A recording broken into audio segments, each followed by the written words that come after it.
Hello students, welcome to Magnet Brains. This is Anamika Singh. कैसी हैं बेटा आप सभी?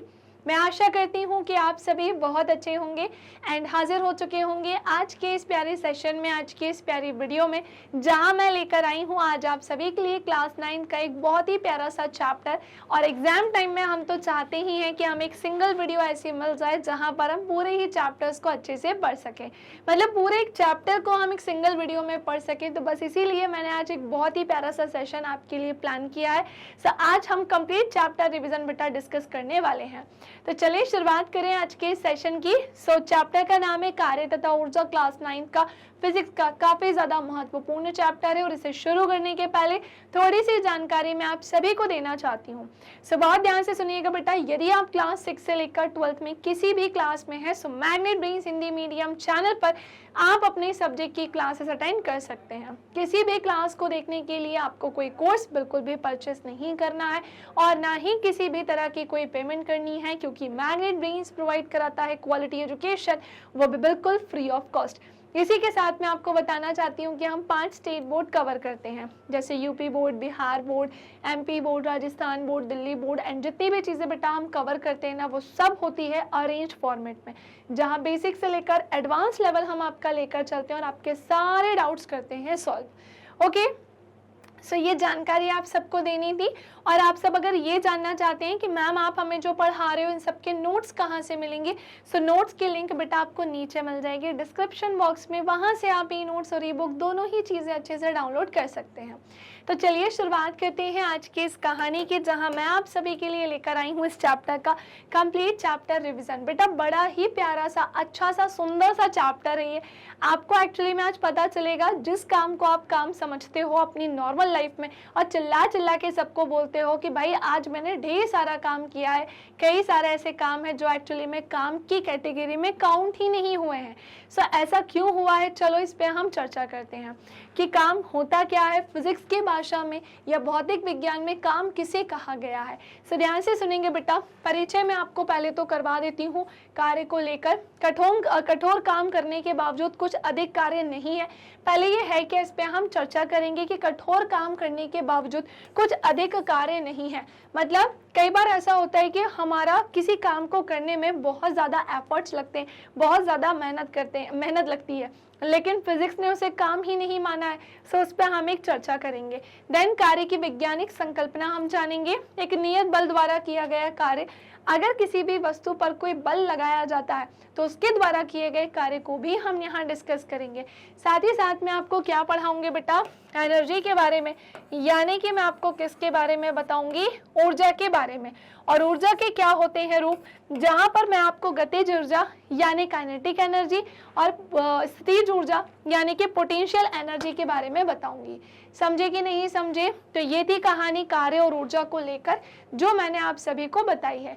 कठोर काम करने के बावजूद कुछ अधिक कार्य नहीं, दूसरा है कार्य की वैज्ञानिक संकल्पना, और तीसरा एक नियत बल के द्वारा किया गया कार्य। ठीक है, किसी ऊंचाई पर वस्तु की स्थितिज ऊर्जा क्या होती है, इसके बारे में हम जानेंगे। क्या ऊर्जा के विभिन्न रूप परस्पर परिवर्तनीय है, ऊर्जा संरक्षण के नियम हमसे क्या कहता है, और कार्य करने की दर क्या होती है। भाई बात कुछ ऐसी है, कार्य करने की दर भी होती है और साथ ही साथ ऊर्जा संरक्षण का नियम भी है, जो बेसिकली हमें बताता है कि ऊर्जा को ना तो विनाश किया जाता है ना ही उत्पन्न, बेसिकली क्या होती है, रूपांतरित होती है। ऊर्जा एक रूप से अपने दूसरे रूप में क्या होती है, रूपांतरित होने का काम करती है। ठीक है, ये चीजें हमें आज की इस कहानी में पूरी की पूरी पढ़नी होगी। हम जानेंगे कि जो वर्क है फिजिक्स की भाषा में, फिजिक्स की लैंग्वेज में कार्य की अपनी क्या एक अलग डेफिनेशन है, क्या अपनी एक अलग परिभाषा है, इस पर हम बहुत ही अच्छे से क्या करने वाले हैं, बात करने वाले हैं। तो चलो करते हैं इसकी शुरुआत।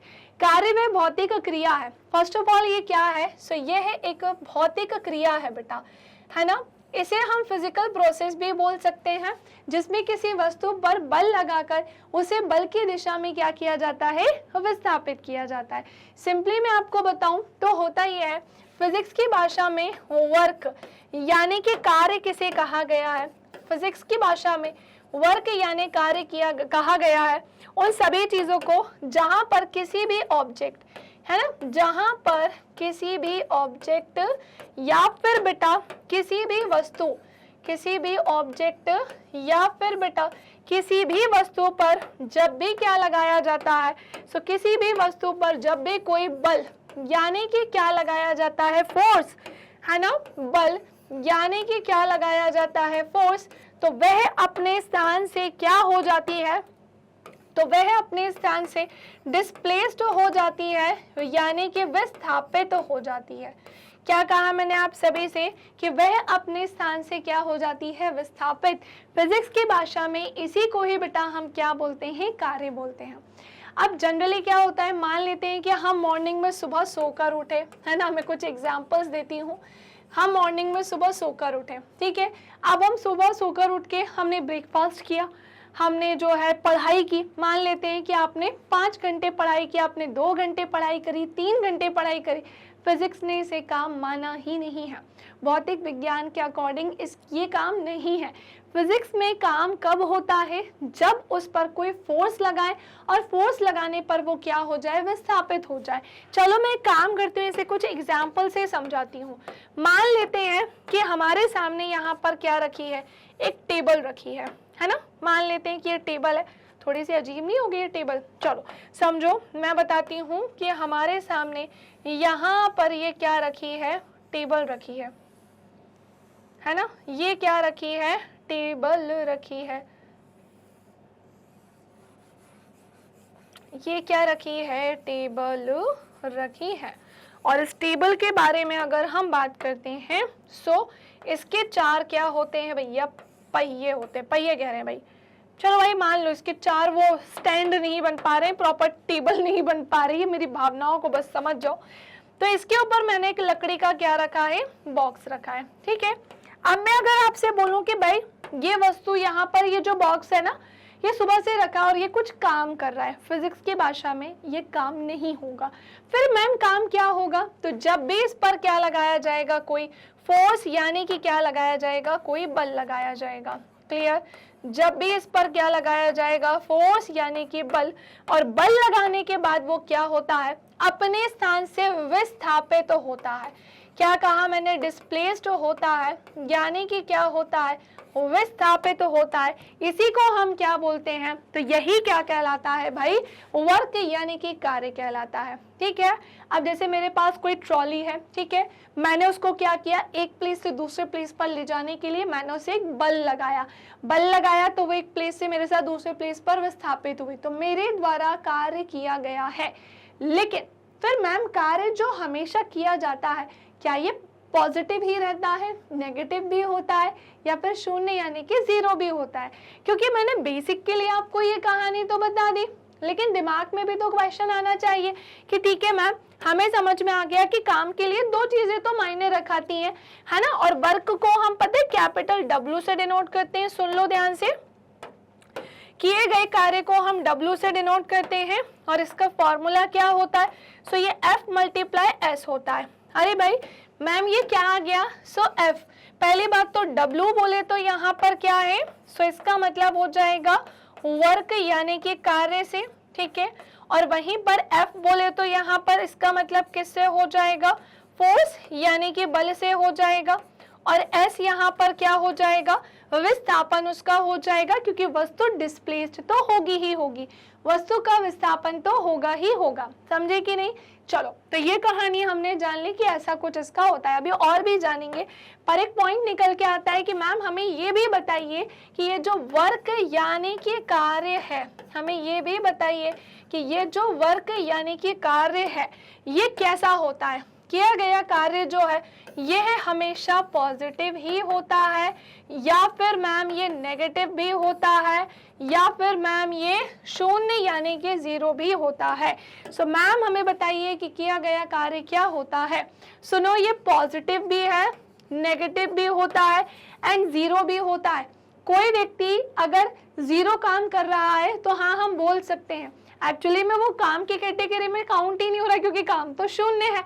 अब मैम इसके कोई एग्जाम्पल बिल्कुल है भाई, जैसे मान लीजिए कोई कूली है, उसने सामान लिया है और अपने सर पर लेकर वो खड़ा ही हुआ है, सो वो विस्थापित थोड़ी ना हुआ ऑब्जेक्ट। भाई हाँ, उसकी तरफ से फोर्स लग रहा है, मतलब एनर्जी लग रही है, पावर सब हो रहा है, लेकिन वो क्या कूली कहीं पर शिफ्ट हुआ नहीं। वहीं अगर मेरे हाथ में कोई ट्रॉली होगी और मैं उसे क्या करूंगी, मुझे एक प्लेस से दूसरे प्लेस पर लेकर जाना होगा, सो मैं उसे एक फोर्स दूंगी। मैंने फोर्स दिया तो वो क्या हो गई, डिस्प्लेस्ड हो गई। तो बेटा कुछ पॉइंट्स होते हैं जो जनरली हमें पता होने चाहिए। एग्जाम में रटा रटाई नहीं लिखना है हमको। आपने हमेशा नोटिस किया होगा, मैंने कभी भी कोई भी चीज आपको रटवा कर नहीं पढ़ाई है। मैं सिंपली आपसे बोलती हूँ भाई कॉन्सेप्ट के साथ चलो, बिना कॉन्सेप्ट के साथ तो मैं भी तुम्हें नहीं चलने दूंगी। अरे समझे कि नहीं समझे? चलो तो आते हैं अब इसकी थ्योरी की तरफ। क्या बोलते हो, तैयार हो इसकी थ्योरी पढ़ने के लिए? बता दो इसकी थ्योरी। तो सुनो, होता क्या है कि भैया कार्य वह भौतिक क्रिया है जिसमें किसी वस्तु पर बल लगाकर उसे बल की दिशा में ही क्या किया जाता है, डिस्प्लेस्ड किया जाता है, यानी कि विस्थापित किया जाता है, अर्थात वस्तु की स्थिति में परिवर्तन किया जाता है। एग्जाम्पल क्या हो सकता है, कुएं से जल को खींचना। भाई यहाँ पर हमने एक फोर्स लगाया, बिल्कुल सही, कितना प्यारा सा एग्जाम्पल है कि एक कुआं है और हम उसमें बाल्टी डाली, ठीक है, और बाल्टी में पानी भराएगा और फिर हम उसे अपनी तरफ खींचेंगे। अब जब हम उसे खींचेंगे तो हमें फोर्स लगाना पड़ेगा, और जब हमने उसे एक फोर्स लगाया तो वो क्या हुआ, विस्थापित हुआ, मतलब उसके स्थान में क्या हुआ, परिवर्तन। बिल्कुल, साइकिल चलाना, भाई साइकिल आगे बढ़ेगी ही तब जब हम उस पर फोर्स लगाएंगे। पैडल कैसे चलाया जाएगा, हमारे थ्रू फोर्स लगाकर। सो कुएं से जल को खींचना, साइकिल चलाना, ये सब कार्य के ही एग्जाम्पल होते हैं, ठीक है। सो कार्य एक ऐसी भौतिक क्रिया है जिसमें किसी वस्तु पर बल लगाकर उसे बल की दिशा में विस्थापित किया जाता है, अर्थात वस्तु की स्थिति में परिवर्तन किया जाता है। एग्जाम्पल क्या हो जाएगा, कुएं से जल खींचना और फिर साइकिल चलाना। कार्य की वैज्ञानिक संकल्पना यानी कि साइंटिफिक कॉन्सेप्शन ऑफ वर्क, चलो इस पे भी बात करते हैं। मेनली दो चीजें, बहुत बड़ा नहीं है बेटा, ये बहुत बड़ा कुछ भी नहीं है, मेन चीजें इसके बारे में हम जानते हैं। वैज्ञानिक दृष्टि से कार्य करने के लिए दो स्थितियों या शर्तों का होना आवश्यक होता है। आपसे एग्जाम में पूछे ना कि भैया बताओ, साइंटिफिकली बताओ या वैज्ञानिक रूप से बताओ कि कार्य करने को आप कैसे समझा सकते हो, कौन सी चीजें हैं जो बहुत ज्यादा इंपॉर्टेंट है बेटा काम को करने के लिए। तो मैंने आपको बोला ना कि यहाँ पर क्या होना चाहिए, डिस्प्लेसमेंट होना चाहिए। क्या कहा मैंने कि डिस्प्लेसमेंट होना चाहिए, यानी कि विस्थापन होना चाहिए। और दूसरी चीज क्या कि उसमें क्या होना चाहिए, डिस्प्लेसमेंट एक फोर्स के बाद ही तो होगा, यानी कि उस वस्तु पर एक बल लगाया जाएगा और बल लगाने के बाद ही उसमें क्या होगा, विस्थापन होगा। सो वैज्ञानिक दृष्टि से कार्य करने की दो स्थितियों का होना आवश्यक है। एक तो होता है क्या, वस्तु पर कोई बल लगना चाहिए, और दूसरा वो क्या होनी चाहिए, विस्थापित होनी चाहिए। कार्य के लिए ये दो शर्तें क्या करती हैं बेटा, मैटर करती हैं। यदि इनमें से कोई भी शर्त पूरी नहीं होती है तो कार्य नहीं किया जाता है। क्या बोला मैंने कि इन दोनों में से कोई भी शर्त पूरी नहीं होती है तो हम क्या बोलेंगे, कार्य नहीं किया गया। जैसे मैंने आपको वो बताया कि भैया जो कूली है वो अपने सर पर सामान रख के खड़े हुए हैं, तो यहाँ पर उनके द्वारा किया गया जो काम होगा वो क्या कहलाएगा, शून्य, यानी कि जीरो कहलाएगा, ठीक है। सो कार्य की वैज्ञानिक संकल्पना में दो चीजें आपको पता चल गई। यदि इनमें से कोई भी शर्त पूरी नहीं होती है, ध्यान रखना, पता चला तुम बोलो कि मैम फोर्स तो लग रहा है, वस्तु डिस्प्लेस्ड ही नहीं हुई। अच्छा एक कंडीशन देती हूँ मैं तुम्हें, जैसे मान लो कि यहाँ पर कोई एक ऑब्जेक्ट है ना, मान लेते हैं कि ये जो ऑब्जेक्ट है इसका मास है 2 किलोग्राम, ठीक है। इस पर क्या दिया, एक फोर्स दिया, ठीक है, इस पर क्या दिया, फोर्स, और यहाँ पर धरती अर्थ की तरफ से क्या लग रहा है, एक बल लग रहा है, और मान लेते हैं यहाँ पर 6 न्यूटन का बल लग रहा है। हमने यहाँ पर जो फोर्स दिया है इसको इसके प्लेस से डिस्प्लेस्ड करने के लिए मान लेते हैं कि वो 2 न्यूटन का दिया है। कितने न्यूटन का, 2 न्यूटन का। तो क्या वो वस्तु डिस्प्लेस्ड होगी क्या, या फिर उसका विस्थापन होगा क्या? जबरदस्ती नहीं होगा भाई, कोई भी वस्तु विस्थापित तब होगी जब हमने जो फोर्स लगाया है, पहली बात तो उसका मास इतना ज्यादा नहीं है, लेकिन 2 न्यूटन फोर्स इनफ है उस 2 किलोग्राम वस्तु के मास को, ऑब्जेक्ट को खिसकाने के लिए। लेकिन यहाँ तो फ्रिक्शनल फोर्स ही 6 न्यूटन का लग रहा है, मतलब हमें फोर्स कैसा लगाना होगा, और भी ज्यादा लगाना होगा, वरना ये घर्षण बल उस वस्तु को आगे खींचने नहीं देगा। या मान लेते हैं कि ये जो है 10 किलोग्राम की वस्तु है, तो भैया घर्षण बल भी ज्यादा है, इसका मास भी ज्यादा है, और हम जो फोर्स लगा रहे हैं वो बहुत कम है। अब तुम ट्राई करोगे, मेरे सामने ये दीवार है, मेरे सामने ये वॉल है, मैं इसे धक्का मारने में लगी हुई हूँ, धक्का मारने में, खिसकाएगी क्या? ये नहीं खिसकाएगी। मैं कितनी ही एफर्ट्स लगा लूं, ये दीवार नहीं हिलने वाली है। लेकिन मेरे सामने ये स्मार्ट बोर्ड है, मैं इसे धक्का मारूंगी, ये टूट जाएगा, गिर जाएगा, हालांकि ये प्रॉपर फिक्स है, तो ये हिलेगा तो नहीं, ना ही ये मैं इसे धक्का दे पाऊंगी। लेकिन हो सकता है कि मेरे द्वारा इसे बहुत फोर्स करने पर टूट जाए, क्योंकि बहुत सेंसिटिव होता है ना भाई, ये बहुत महंगा है भाई, सेंसिटिव है, तो इसको नुकसान पहुंच सकता है। लेकिन ये मेरे फोर्स लगाने से खिसक ही जाएगा, प्रॉपर उसको अरेंज करके रखा है, अच्छे से इसको फिट करके रखा है, तो वो नहीं होगा। ऐसे ही हम वॉल पे धक्का मारेंगे तो वॉल नहीं खिसकेगी। वॉल को धक्का मारने के लिए, उसे तोड़ने के लिए बहुत ज्यादा क्या चाहिए होगा? बल। ठीक है, तो ये कुछ पॉइंट्स होते हैं जो बेटा हमें पता होने चाहिए। अब अच्छा, सारे के सारे चंगू मंगू मुझे को जल्दी से कमेंट करके बताओ कि इतना समझ में आया, हाँ या ना। सारे के सारे बच्चे जल्दी से मुझे कमेंट करके बताएंगे कि जितनी कहानी मैं आपको अभी एक्सप्लेन कर रही हूँ वो सब आपके ब्रेन में बैठी या नहीं बैठी। अच्छा, यदि इनमें से कोई भी शर्त पूरी नहीं होती तो कार्य नहीं किया जाता, एब्सोल्युटली राइट। और एक लड़की एक ट्रॉली को खींचती है तो वह कुछ दूरी विस्थापित होती है। क्या यहाँ पर कोई काम किया गया है? एब्सोल्युटली किया गया है, 100% यहाँ पर काम हुआ है। ओके, नाउ नेक्स्ट आते हैं अब हम आगे। एक नियत बल के द्वारा किया गया कार्य, बिल्कुल भाई, चलो इस पर थोड़ा सा विचार करना तो बनता है।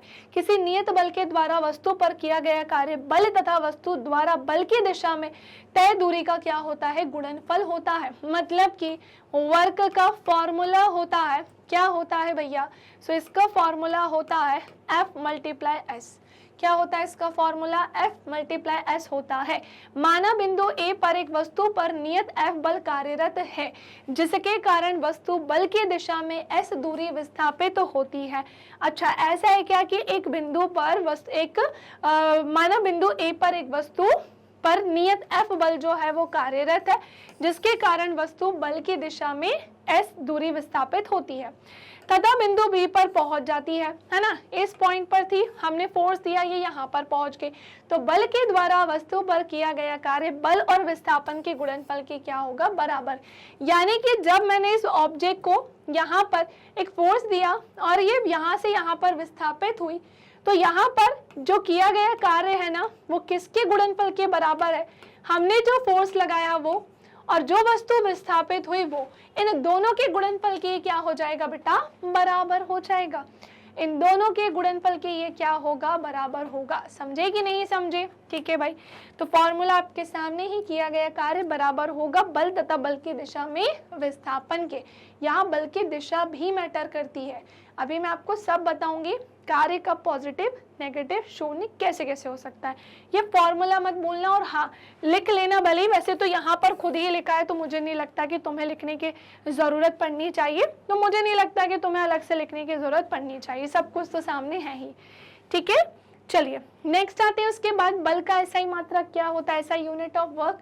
अरे भाई बेटा, आप बिलीव नहीं करोगे, यहाँ से भी क्वेश्चन आ जाते हैं कि किया गया कार्य जो बल होता है ना, सॉरी, कार्य जो होता है, बल तो अलग चीज हो जाएगी, फोर्स। सो जो कार्य है इसकी SI यूनिट क्या होती है? सो यदि समीकरण में F = 1 न्यूटन तथा S जो है वो 1 मीटर हो, यानी कि अगर फोर्स 1 न्यूटन हो और फोर्स 1 न्यूटन के साथ वस्तु का विस्थापन कितना हो रहा है? 1 मीटर का, तो फिर किया गया कार्य जो है वो 1 न्यूटन मीटर हो जाएगा। मैम न्यूटन मीटर क्या होगा? तो सुनो, वर्क की ऐसा, वर्क का फॉर्मूला क्या होता है? Fs होता है। अच्छा, फोर्स का क्या होता है? न्यूटन होता है। सेकंड का क्या होता है? सॉरी, S विस्थापन का क्या हो जाएगा? मीटर। तो ये तो न्यूटन मीटर ही हुआ ना। अच्छा भाई ठीक है, आपको पता है ये न्यूटन मीटर या फिर आपको किस नाम से मिलेगा? जूल के नाम से मिलेगा। आती है दोनों चीजें, गलत नहीं कर सकते, बट आप यहाँ पर इसको दोनों ही चीजें क्या है? सही है। जो कार्य होता है उसका SI मात्रक न्यूटन मीटर, होता है, या फिर आप इसे जूल भी लिख सकते हो। जैसे एक बात बताओ, फोर्स की एसआई यूनिट क्या होती है? मास मल्टीप्लाई एक्सीलरेशन, यही होती है ना बेटा। तो हमने क्या पढ़ के रखा है कि भैया मास की एसआई यूनिट तो क्या है? किलोग्राम। एक्सीलरेशन की क्या हो जाएगी? मीटर पर सेकेंड स्क्वायर। देन फोर्स की क्या होगी? तो मैम ये तो किलोग्राम मीटर पर सेकेंड स्क्वायर होगी, या फिर हम इसे क्या लिख सकते हैं? न्यूटन लिख सकते हैं। ठीक है। सो यदि अगर हम किसी भी वस्तु पर 1 न्यूटन का फोर्स लगाया जाता है, अगर मैं आपसे क्या कह रही हूँ, किसी भी वस्तु पर 1 न्यूटन का फोर्स लगाया जा रहा है, जिसके कारण उस पर विस्थापन 1 मीटर होता है, तो किया गया कार्य जो है ना भैया वो 1 न्यूटन मीटर या फिर क्या हो जाएगा बेटा? 1 जूल हो जाएगा। क्या कहा मैंने आप सभी से कि भैया फिर उसका जो किया गया कार्य है 1 न्यूटन मीटर या फिर क्या हो जाएगा? जूल हो जाएगा। ठीक है ना। चलिए अब बात आती है, समझते हैं इसे हम। 1 जूल किसी वस्तु पर किए गए कार्य की वह मात्रा होती है जब 1 न्यूटन बल का वस्तु को बल की क्रिया रेखा की दिशा में 1 मीटर विस्थापित करे, या वस्तु को क्रिया रेखा की दिशा में 1 मीटर विस्थापित करे। सिंपल लैंग्वेज में मैंने आपको अभी यहाँ पर समझाया। सो 1 जूल बराबर होगा 1 न्यूटन मल्टीप्लाई 1 मीटर। कैसे होगा, क्यों होगा, ये हमने यहाँ पर जान लिया है। अच्छा, 1 जूल जो है बराबर हो जाएगा 1 न्यूटन मीटर के। ठीक है, कोई कंफ्यूजन तो नहीं है? ओके। अब एक क्वेश्चन आता है कि मैम एक बात बताइए कि कार्य है कौन सी राशि? बाकी सारी बात तो हम आपके समझ गए हैं, आप हमें ये बताइए कि ये जो वर्क यानी कि कार्य है ये कौन सी राशि होती है? ध्यान से सुनेंगे बेटा, ये है एक अदिश राशि होती है। अदिश राशि मतलब एक ऐसी राशि जिसमें केवल और केवल क्या होता है? परिमाण होता है। केवल और केवल क्या होता है? परिमाण होता है। इसमें क्या नहीं होता है? डायरेक्शन नहीं होती। समझे कि नहीं? इसमें क्या नहीं होता है? डायरेक्शन नहीं होती है। याद कीजिए, हमने कभी तो पढ़ा होगा कि बेटा ये जो राशियां हैं, हमने कभी तो पढ़ा होगा कि ये जो राशियां हैं ये कितनी प्रकार की या फिर कितनी तरह की होती हैं। ये राशियां बेटा 2 तरीके की होती हैं, एक होती है सदिश राशि और एक होती है अदिश राशि। क्या कहा बेटा मैंने कि यह क्या होती है? एक होती है सदिश राशि और एक क्या होती है? वह होती है अदिश राशि। अब दोनों में क्या होता है? डिफरेंस होता है ना? दोनों में क्या होता है? डिफरेंस होता है। क्या होता है? तो सुनो, सदिश और अदिश दोनों में कॉमन चीज तो मैं बता देती हूँ कि इनमें क्या होता है? परिमाण होता है। ठीक है, एक चीज तो कॉमन है कि परिमाण, यानी कि बेटा जो मैग्नीट्यूड है ना वो दोनों में ही मिलेगा हमको, लेकिन एक चीज है जो हमको नहीं मिलेगी और वो क्या है? डायरेक्शन। क्योंकि डायरेक्शन और दिशा जो है, डायरेक्शन या दिशा जो है वो केवल और केवल किस में मिलती है? सदिश राशि में मिलती है। सो राशियां 2 तरीके की होती हैं, एक अदिश एक सदिश। सदिश राशि वो राशि होती है जहां पर परिमाण और दिशा दोनों होते हैं। कोई कंफ्यूजन तो नहीं है ना? पक्का कंफर्म। सो कार्य क्या है? एक अदिश राशि है, इसका केवल परिमाण होता है, डायरेक्शन नहीं होती है। ठीक है, चलो जल्दी से इसका स्क्रीनशॉट ले लो। ठीक है, आगे बढ़ जाएं अब हम। तो चलो अब आते हैं धनात्मक, ऋणात्मक और शून्य कार्य। भाई बड़ा परेशान करते हैं ये तीनों ही चीजें। ये तीनों ही चीजें हमें बहुत ज्यादा क्या करती हैं बेटा? परेशान करती हैं। तो चलो एक एक करके हम तीनों ही चीजों को क्या करते हैं? डिस्कस करते हैं। तो यदि किसी वस्तु पर कार्यरत बल तथा विस्थापन की दिशा में, बल्कि विस्थापन एक ही दिशा में, अच्छा ऐसा लिखा है, विस्थापन एक ही दिशा में होते हैं, अर्थात बल की दिशा और विस्थापन की दिशा के बीच में जो एंगल यानी कोण है वो 0 डिग्री होता है, तो फिर किया गया काम कैसा होता है? धनात्मक होता है। अरे मैम ये लिखा क्या है? पॉजिटिव वर्क को लेकर क्या लिखा है? आपके पेपर में क्वेश्चन आता है कि पॉजिटिव वर्क कब होता है। तो बेसिकली यहाँ पर कुछ एंगल्स डिस्कस करने होंगे। जैसे मान लो कि मेरे सामने जैसे एक लड़की के द्वारा वस्तु को स्वयं से दूर ढकेलना, ठीक है, या फिर मैं तो कह रही हूँ कि सामने मेरे एक ऑब्जेक्ट है, मैं यहाँ पर ऐसे खड़ी हूँ, है ना, और मेरे सामने एक ऑब्जेक्ट है और मैं एक रस्सी रोप की सहायता से उसे अपनी तरफ ढकेल रही हूँ। अच्छा मुझे एक बात बताओ, मैंने फोर्स की डायरेक्शन भी क्या लगाई? ये लगाई, ठीक है, मैंने उसे अपनी तरफ खींचा तो डायरेक्शन मेरे साइड रही। दूसरा पॉइंट कि विस्थापन भी किस दिशा में हुआ? मेरी ही दिशा में हुआ।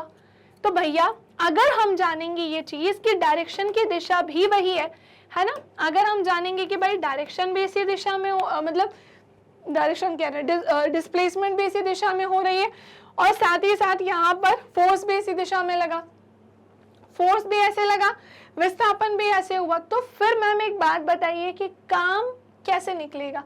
भाई इनके बीच का जो एंगल बनेगा ना बेटा वो क्या बनेगा, 0 डिग्री बनेगा।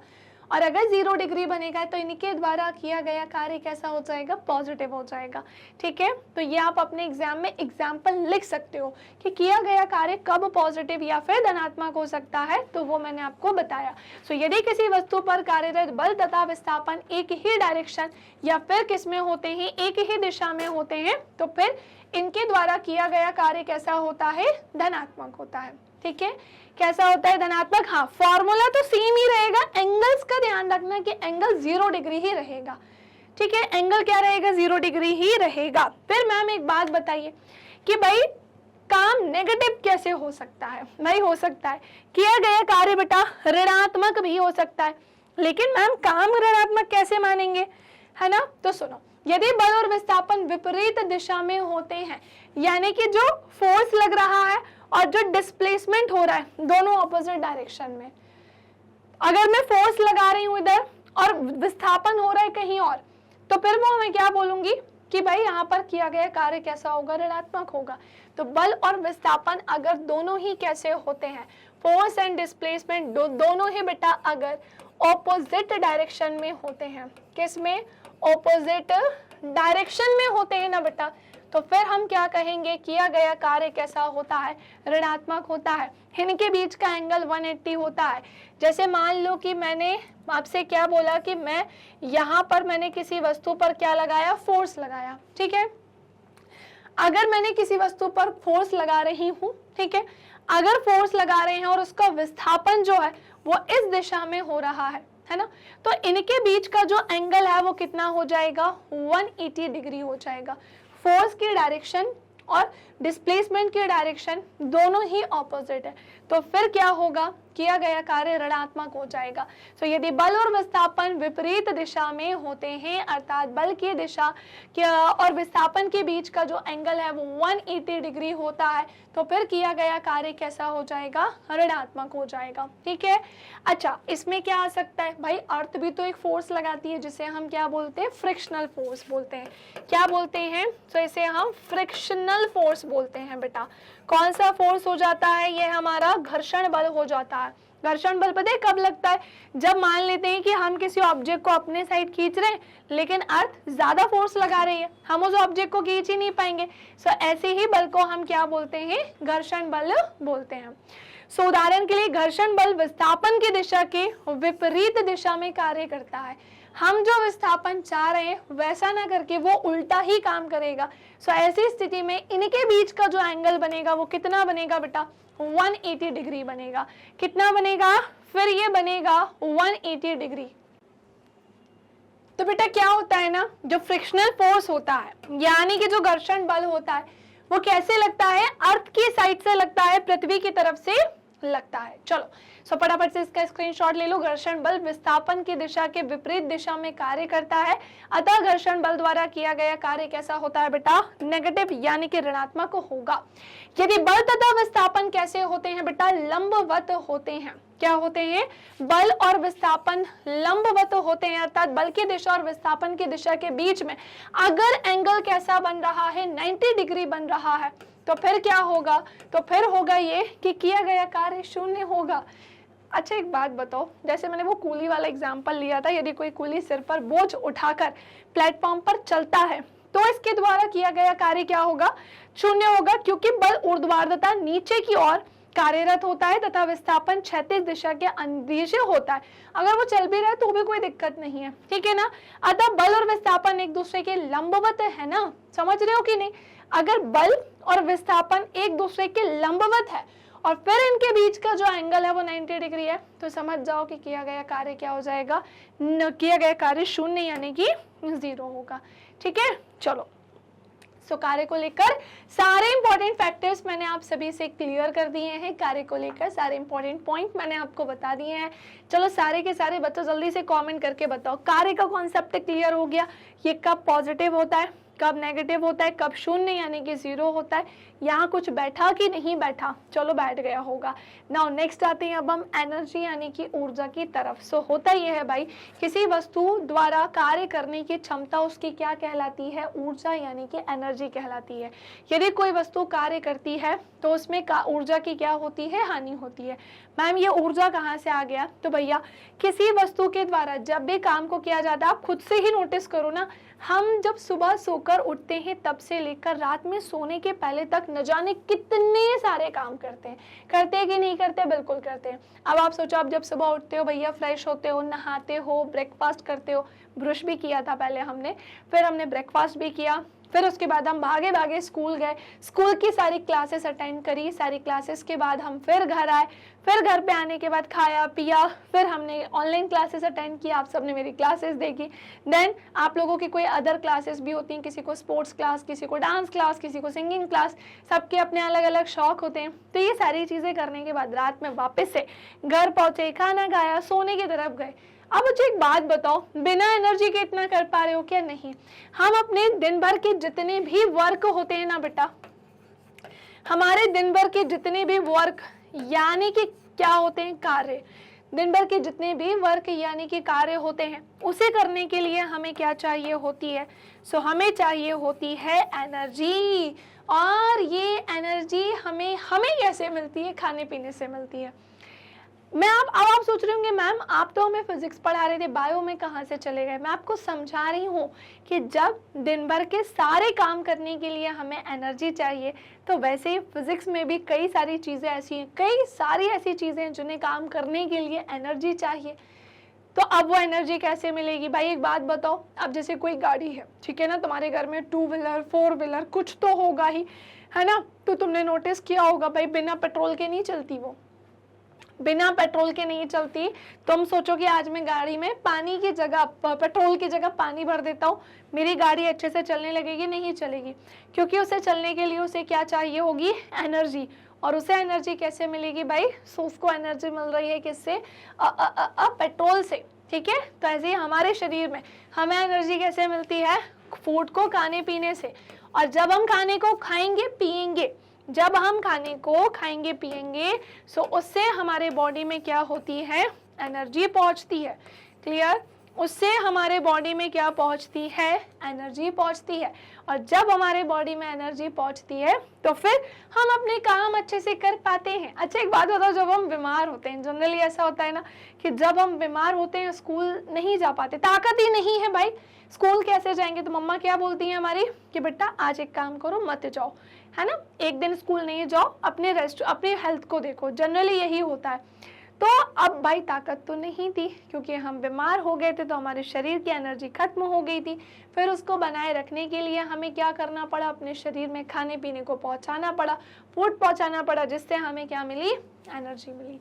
ओके, सो किसी वस्तु द्वारा कार्य करने की क्षमता ही उसकी क्या कहलाती है, एनर्जी कहलाती है। किसी भी वस्तु या फिर बेटा किसी भी ऑब्जेक्ट के थ्रू या ऑब्जेक्ट के द्वारा काम करने की जो क्षमता होती है, यही उसकी क्या होती है, ऊर्जा होती है। यदि कोई वस्तु काम करती है तो उसमें ऊर्जा की हानि होती है, तथा जिस वस्तु पर कार्य किया जाता है उससे ऊर्जा की क्या होती है, वृद्धि होती है। बिल्कुल, ये पॉइंट तो तुमने सोचा ही नहीं भाई। खाने के लिए अगर एनर्जी चाहिए तो खाने से हमने क्या ले लिया, एनर्जी ले ली। ऐसी मशीन्स को भी एनर्जी चाहिए होती है। सो यदि किसी वस्तु पर कार्य करती है, यदि कोई वस्तु कार्य करती है तो उसमें ऊर्जा की क्या होती है, हानि होती है। भाई किसी वस्तु पर काम किया जाता है तो उसमें ऊर्जा की क्या, कोई वस्तु काम कर रही है तो उसकी एनर्जी तो खत्म होगी ना। और जिस वस्तु पर काम किया जाता उसकी एनर्जी में वृद्धि हो जाती है। हमारे घर में खाना बना, हमने खाना खाएंगे तो हमें एनर्जी मिलेगी, तो जब हमने खाना खाया, खाना तो खत्म हो गया, मतलब वो एनर्जी खत्म हो गई, हमारे शरीर में गई, तो हमारे शरीर के अंदर ऊर्जा ज़्यादा आ गई। ऐसे ही अगर पेट्रोल पंप से हमने अपनी गाड़ी में पेट्रोल भरवाया तो पेट्रोल पंप वालों के पास पेट्रोल कम हो गया, उनकी एनर्जी कम हो गई, है ना, और हमारी गाड़ी में पेट्रोल आ गया, यानी हमारी एनर्जी बढ़ गई। इसका सीधा कनेक्शन इसी से है, इसका सीधा कनेक्शन इसी से है। सो किसी वस्तु द्वारा कार्य करने की क्षमता उसकी ऊर्जा कहलाती है, और यदि कोई वस्तु कार्य करती है तो उसमें ऊर्जा की हानि होती है, तथा जिस वस्तु पर कार्य होता है उसमें ऊर्जा की वृद्धि होती है। चूंकि कार्य ऊर्जा के स्थानांतरण से होता है, अतः जितना कार्य होता है वही ऊर्जा की माप होती है, और ऊर्जा का अस्थायी मात्रक कार्य के समान ही होता है, अर्थात ये क्या होता है बेटा, जूल होता है। ऊर्जा का अस्थायी मात्रक क्या होता है, जूल, और 1 जूल काम करने के लिए आवश्यक ऊर्जा की मात्रा 1 जूल होती है। अगर 1 जूल काम किया जाएगा तो ऊर्जा भी कितनी चाहिए, 1 जूल ही तो चाहिए। और ऊर्जा का सबसे बड़ा मात्रक पता है क्या होता है, तो सुनो, ऊर्जा यानी कि बेटा जो एनर्जी है ना, इसका सबसे बड़ा मात्रक यानी कि जो यूनिट है ना, वो किलो जूल होती है। क्या होती है, किलो जूल होती है। और 1 किलो जूल किसके बराबर होता है, 10⁻³ जूल के। 1 किलो जूल किसके बराबर होता है, 10⁻³ जूल के। बल के विरुद्ध किया गया कार्य ऊर्जा के रूप में क्या हो जाता है, संग्रहित किया जाता है। बल के, फोर्स के अगेंस्ट में जो काम किया जाएगा वो एनर्जी यानी ऊर्जा के रूप में क्या हो जाएगा भैया, स्टोर हो जाएगा, यानी कि संग्रहित हो जाएगा। चलो मैं ये सेम चीज आपको ना कुछ एग्जांपल्स के थ्रू समझाती हूँ। जैसे जब गतिमान गेंद विकेट से टकराती है तो विकेट दूर जाकर गिरता है। जब कील की लकड़ी पर रखकर जब कील को लकड़ी पर रखकर हथौड़ा यानी कि हैमर मारा जाता है या हैमर चलाया जाता है तो कील लकड़ी में धंस जाती है। सूर्य ऊर्जा का सबसे बड़ा स्रोत होता है, ये भी ध्यान रखना। इससे हमें परमाणु के नाभिक, समुद्रों के ज्वार आदि से भी क्या मिलती है, एनर्जी यानी कि ऊर्जा मिलती है। तो ये थी कहानी जो मैंने आपको बताई है, और आगे बढ़ते हैं। अब हम ऊर्जा केवल यहीं तक ही नहीं है, मैं आपको बताने जा रही हूँ ऊर्जा कई तरीके की होती है। कई मतलब कई तरीके की होती है। जैसे मैकेनिकल एनर्जी होती है, जैसे केमिकल एनर्जी होती है, जैसे इलेक्ट्रिकल एनर्जी होती है, जैसे लाइट एनर्जी होती है, न्यूक्लियर एनर्जी होती है, जैसे कि भैया थर्मल एनर्जी होती है। सो बेसिकली अगर हम बात करें, एनर्जीज भी कई तरीके की होती हैं, mechanical, chemical, electrical, light energy, nuclear energy, thermal energy. क्या हम विदाउट एनर्जी रह सकते हैं? हाँ, क्या हम विदाउट एनर्जी अपना जीवन यापन कर सकते हैं? नहीं, क्योंकि हमारे यहाँ ऊर्जा का क्या होता है, अलग अलग रूपों में बेटा रूपांतरण होता है। हमारे यहाँ ऊर्जा का अलग अलग रूपों में क्या होता है, रूपांतरण होता है। सो इस रूपांतरण, अगर ये रूपांतरण नहीं होगा तो कैसे काम चलेगा, समझाऊं क्या? तो सुनो होता क्या है। मैं एक प्यारे से छोटे से एग्जाम्पल से इसे समझाती हूँ कि मैम हम क्यों नहीं रह सकते इसके बिना। जैसे मान लीजिए कि भैया अभी हमारे सूरज चाचा हैं, चंदा मामा को तो नहीं बुला सकती मैं, लेकिन मैं यहाँ पर बेटा सूरज चाचा को तो बुला सकती हूँ ना। सो ध्यान से सुनिएगा, ये है हमारे सूरज चाचा। ये क्या है हमारे, तो ये है हमारे सूरज चाचा, ठीक है। तो होता क्या है भाई, सूर्य जो है ये ऊर्जा का सबसे बड़ा सोर्स है। रूपांतरण में इसका तो सबसे बड़ा कंट्रीब्यूशन होता है, रूपांतरण में इसका सबसे बड़ा क्या होता है, योगदान होता है, ठीक है। रूपांतरण में इसका क्या होता है, सबसे बड़ा योगदान होता है। मैम ये चंदा चाचा, सूरज चाचा क्यों बनाए हैं आपने? क्योंकि जो प्लांट्स होते हैं ना बेटा, ध्यान से सुनना कि भैया जो प्लांट्स होते हैं ना, यानी कि भैया जो पौधे होते हैं, ज़्यादा बड़ा नहीं बन गया ये, इतना बड़ा नहीं बनाना था मुझे इस फूल को।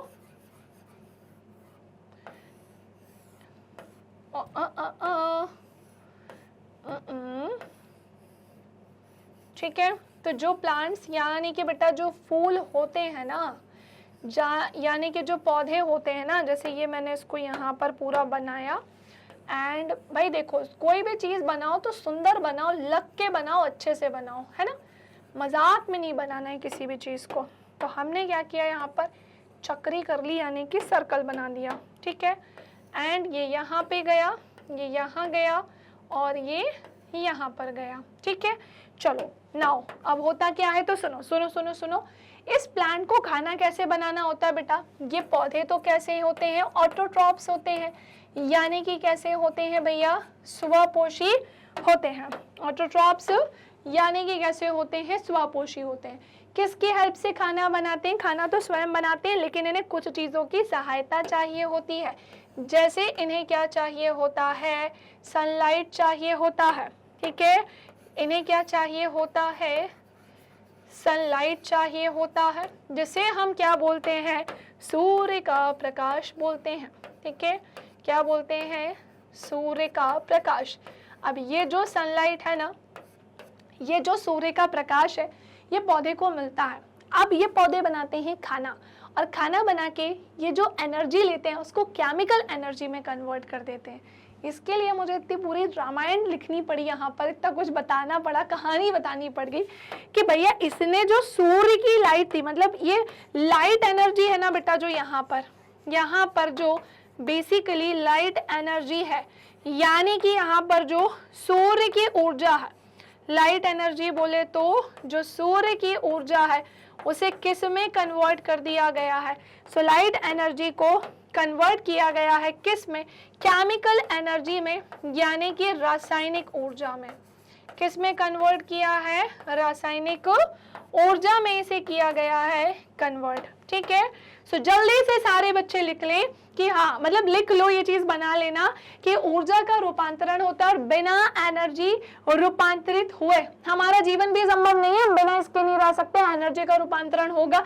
हम सुबह से लेकर रात तक न जाने कितने काम करते हैं जहां पर एनर्जी क्या होती है भैया, रूपांतरित होती है, ठीक है कि नहीं है। चलो सो ये नोट डाउन कर लेना, आपके क्वेश्चन का आंसर मिल गया होगा। नाउ नेक्स्ट आते हैं, यहाँ पर कुछ इमेजेस दिख रही, थर्मल एनर्जी की, रेडिएंट एनर्जी की, लाइट एनर्जी की, chemical energy, nuclear energy, electrical energy, gravitation energy और मैकेनिकल एनर्जी।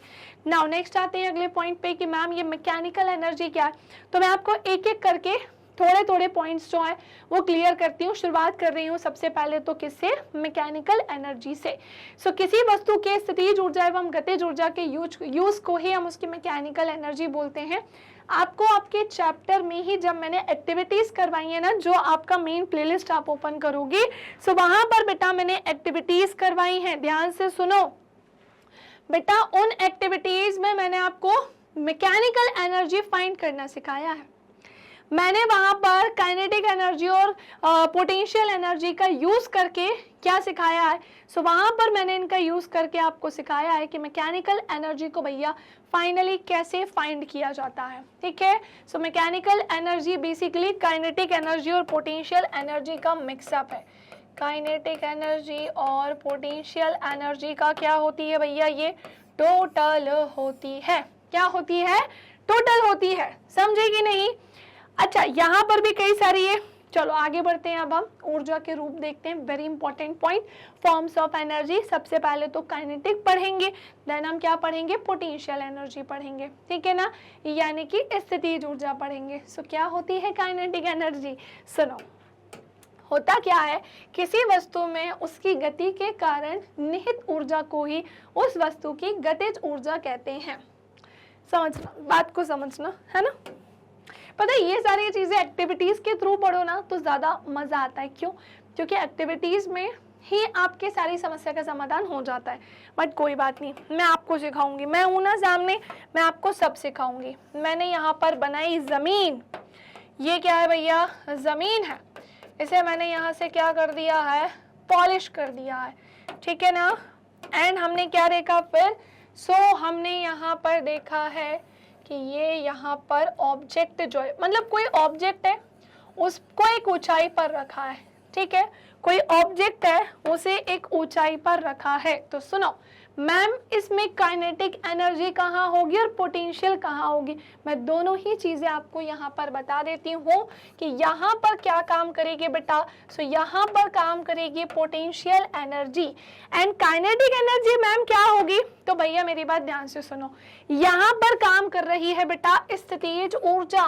पहला पॉइंट कि यहाँ पर कौन सी ऊर्जा काम कर रही है, सो यहाँ पर काम कर रही है स्थितिज ऊर्जा।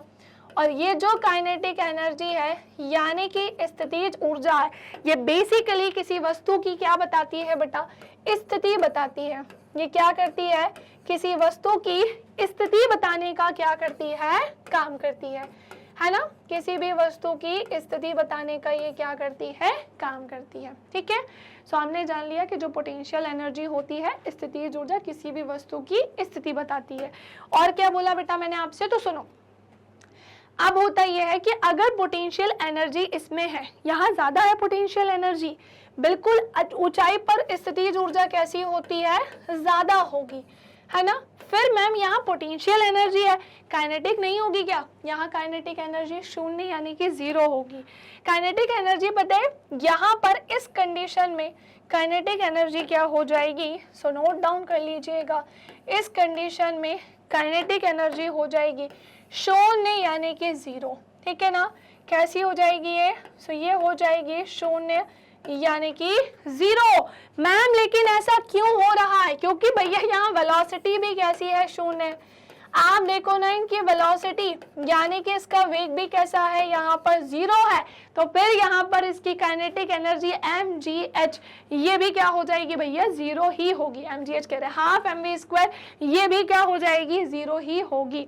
तो अगर कोई वस्तु किसी ऊंचाई पर होती है, कोई वस्तु ऊंचाई पर होती है, तो वहां उसकी potential energy, basically potential energy उस वस्तु की स्थिति को बताती है, जो मैंने आपको एक एग्जांपल से बताया।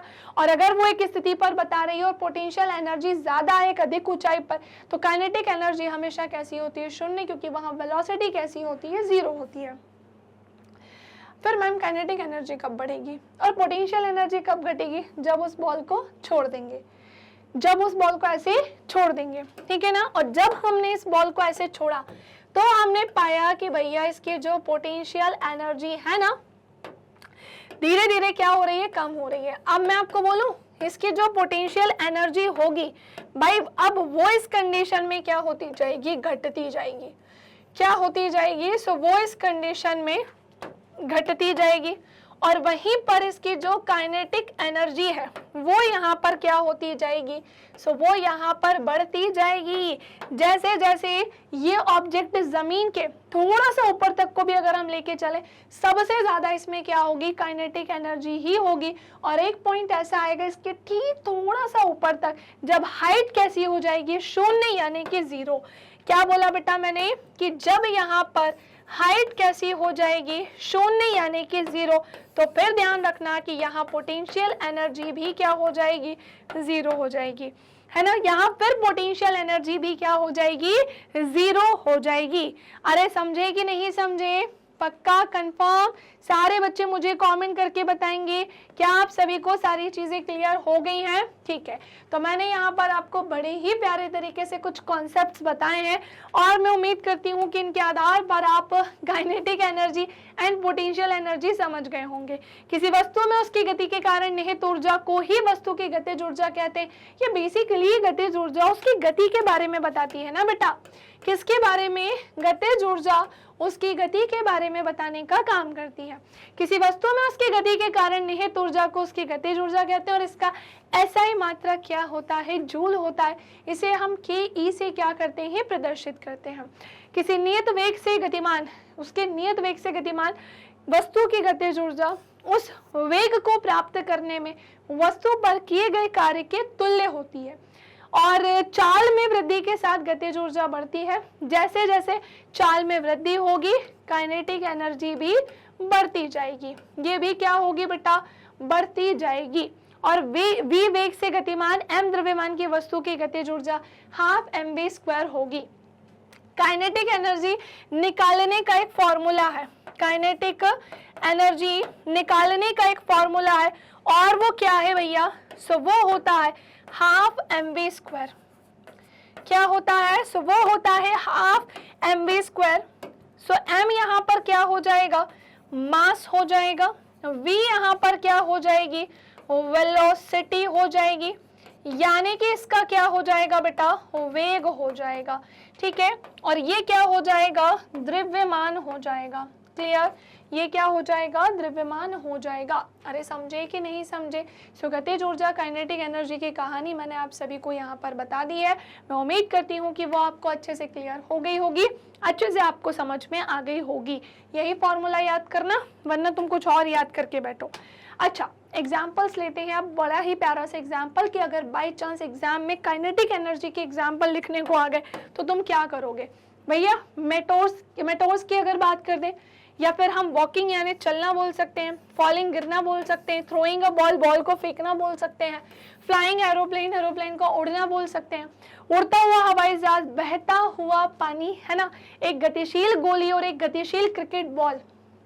एक गतिशील गोली मतलब इसका समझ रहे हो, बंदूक की गोली या फिर एक गतिशील क्रिकेट बॉल, ये सब किसके एग्जाम्पल्स हो जाएंगे बेटा, काइनेटिक एनर्जी के एग्जाम्पल्स होंगे। ठीक है, ये सब यहाँ पर कौन सी एनर्जी काम कर रही है, काइनेटिक एनर्जी। सो के ई यानी kinetic energy is equals to half mv² द्वारा व्युत्पन्न कुछ महत्वपूर्ण परिणाम है। देखो, पहला ये है कि किसी वस्तु का द्रव्यमान, अगर हम उस वस्तु के मास को क्या कर देते हैं भैया, 2 गुना, दैट मीन्स हम उसे क्या कर देते हैं, डबल, तो फिर ध्यान से सुनिए, उसकी काइनेटिक एनर्जी भी क्या हो जाएगी, डबल हो जाएगी। दैट मीन्स उसकी काइनेटिक एनर्जी भी क्या हो जाएगी, डबल हो जाएगी। ठीक है, किसी वस्तु का द्रव्यमान आधा करने पर गतिज ऊर्जा भी क्या हो जाती है, आधी हो जाती है। अगर वस्तु का मास कैसा है, हाफ है, अगर उसका मास कैसा हो जाता है, हाफ हो जाता है, सो काइनेटिक एनर्जी भी कैसी हो जाएगी, हाफ हो जाएगी। ठीक है, मतलब कि अगर मास कैसा होता है, डबल, सो काइनेटिक एनर्जी भी कैसी होगी, डबल होगी, है ना। वहीं अगर हमने क्या देखा, वस्तु का द्रव्यमान अगर कैसा होता है, हाफ होता है, सो हमेशा ध्यान रखना कि जो काइनेटिक एनर्जी है, काइनेटिक एनर्जी है ना बेटा, वो भी कैसी हो जाएगी, आधी हो जाएगी। यदि किसी वस्तु की चाल को 2 गुना कर दिया जाए तो उसकी गतिज ऊर्जा भी क्या हो जाएगी, 2 गुना, है ना। यानी वस्तु की जो चाल है यानी उसकी वेलोसिटी डबल कर देंगे तो फिर उसकी काइनेटिक एनर्जी भी कैसी हो जाएगी, डबल हो जाएगी, है ना, बल्कि ये 4 गुना हो जाएगी और भी ज्यादा बढ़ जाएगी। और यदि किसी वस्तु की चाल आधी कर दी जाए तो उसकी गतिज ऊर्जा जो है वो 1/4 हो जाएगी। ये कैसा हुआ, अगर चाल को आधा कर देंगे ना तो फिर उसकी काइनेटिक एनर्जी 1/4 हो जाएगी। और भारी वस्तु उच्च वेग से गतिमान होती है तो उसकी गतिज ऊर्जा ज्यादा, जबकि छोटी वस्तु कम चाल से गतिमान होती है तो उसकी गतिज ऊर्जा कैसी होती है बेटा, कम होती है। कैसी होती है, कम होती है। चलो जल्दी से इसका क्या ले लेंगे, स्क्रीनशॉट, फटाफट से ऐसे ले लो। तो बेटा क्या होता है ना, चलो आगे बढ़ते हैं, स्क्रीनशॉट हो गया होगा। अब मैं आपको यहाँ पर पोटेंशियल एनर्जी के बारे में बताती हूँ, यानी स्थितिज ऊर्जा के बारे में बताती हूँ। तो मैंने आपको जस्ट अभी वैसे तो बताया ही है कि जो स्थितिज ऊर्जा है वो बेसिकली हमें क्या बताती है, स्थिति के बारे में बताती है। सो वस्तु द्वारा उसकी स्थिति अथवा आकृति में परिवर्तन के कारण जो प्राप्त ऊर्जा होती है वही उसकी क्या कहलाती है, स्थितिज ऊर्जा कहलाती है। और इसका SI मात्रक क्या होता है, जूल होता है। एग्जाम्पल के लिए हम क्या ले सकते हैं, बांध में संग्रहित जल में स्थितिज ऊर्जा होती है, बिल्कुल सही बोला है। मतलब बेसिकली जो ना कंजर्व हो, संग्रहित हो, जैसे अगर मैंने एक ऑब्जेक्ट को लिया है और वो बिल्कुल अपनी ऊंचाई पर है तो वहां पर उसकी क्या होगी, पोटेंशियल एनर्जी। मैंने एक ऑब्जेक्ट को एक ऊंचाई पर लिया है तो उसको जो एक स्थिति प्रदान की वही उसकी पोटेंशियल एनर्जी होगी।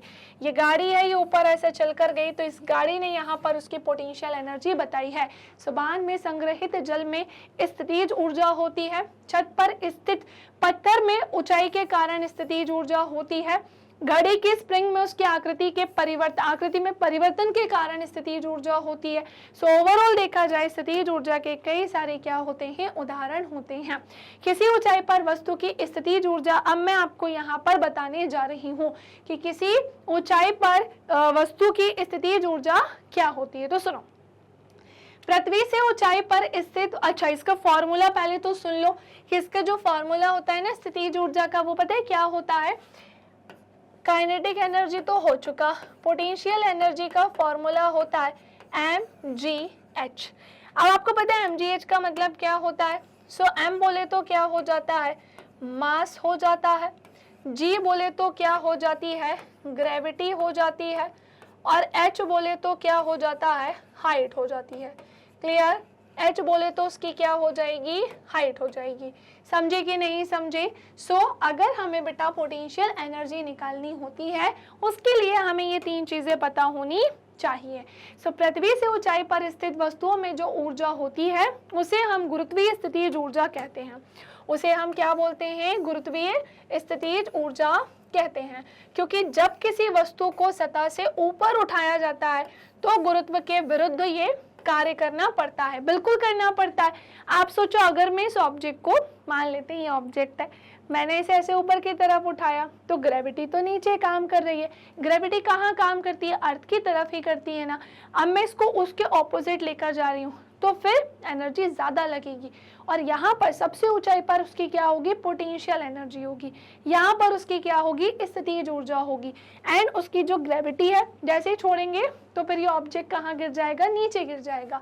सो हमने क्या जाना? पृथ्वी से ऊंचाई पर स्थित वस्तुओं में जो ऊर्जा होती है उसे गुरुत्वीय स्थितिज ऊर्जा कहते हैं। क्योंकि जब किसी वस्तु को सरफेस से ऊपर उठाया जाता है तो ये गुरुत्वीय ऊर्जा के विरुद्ध कार्य करता है।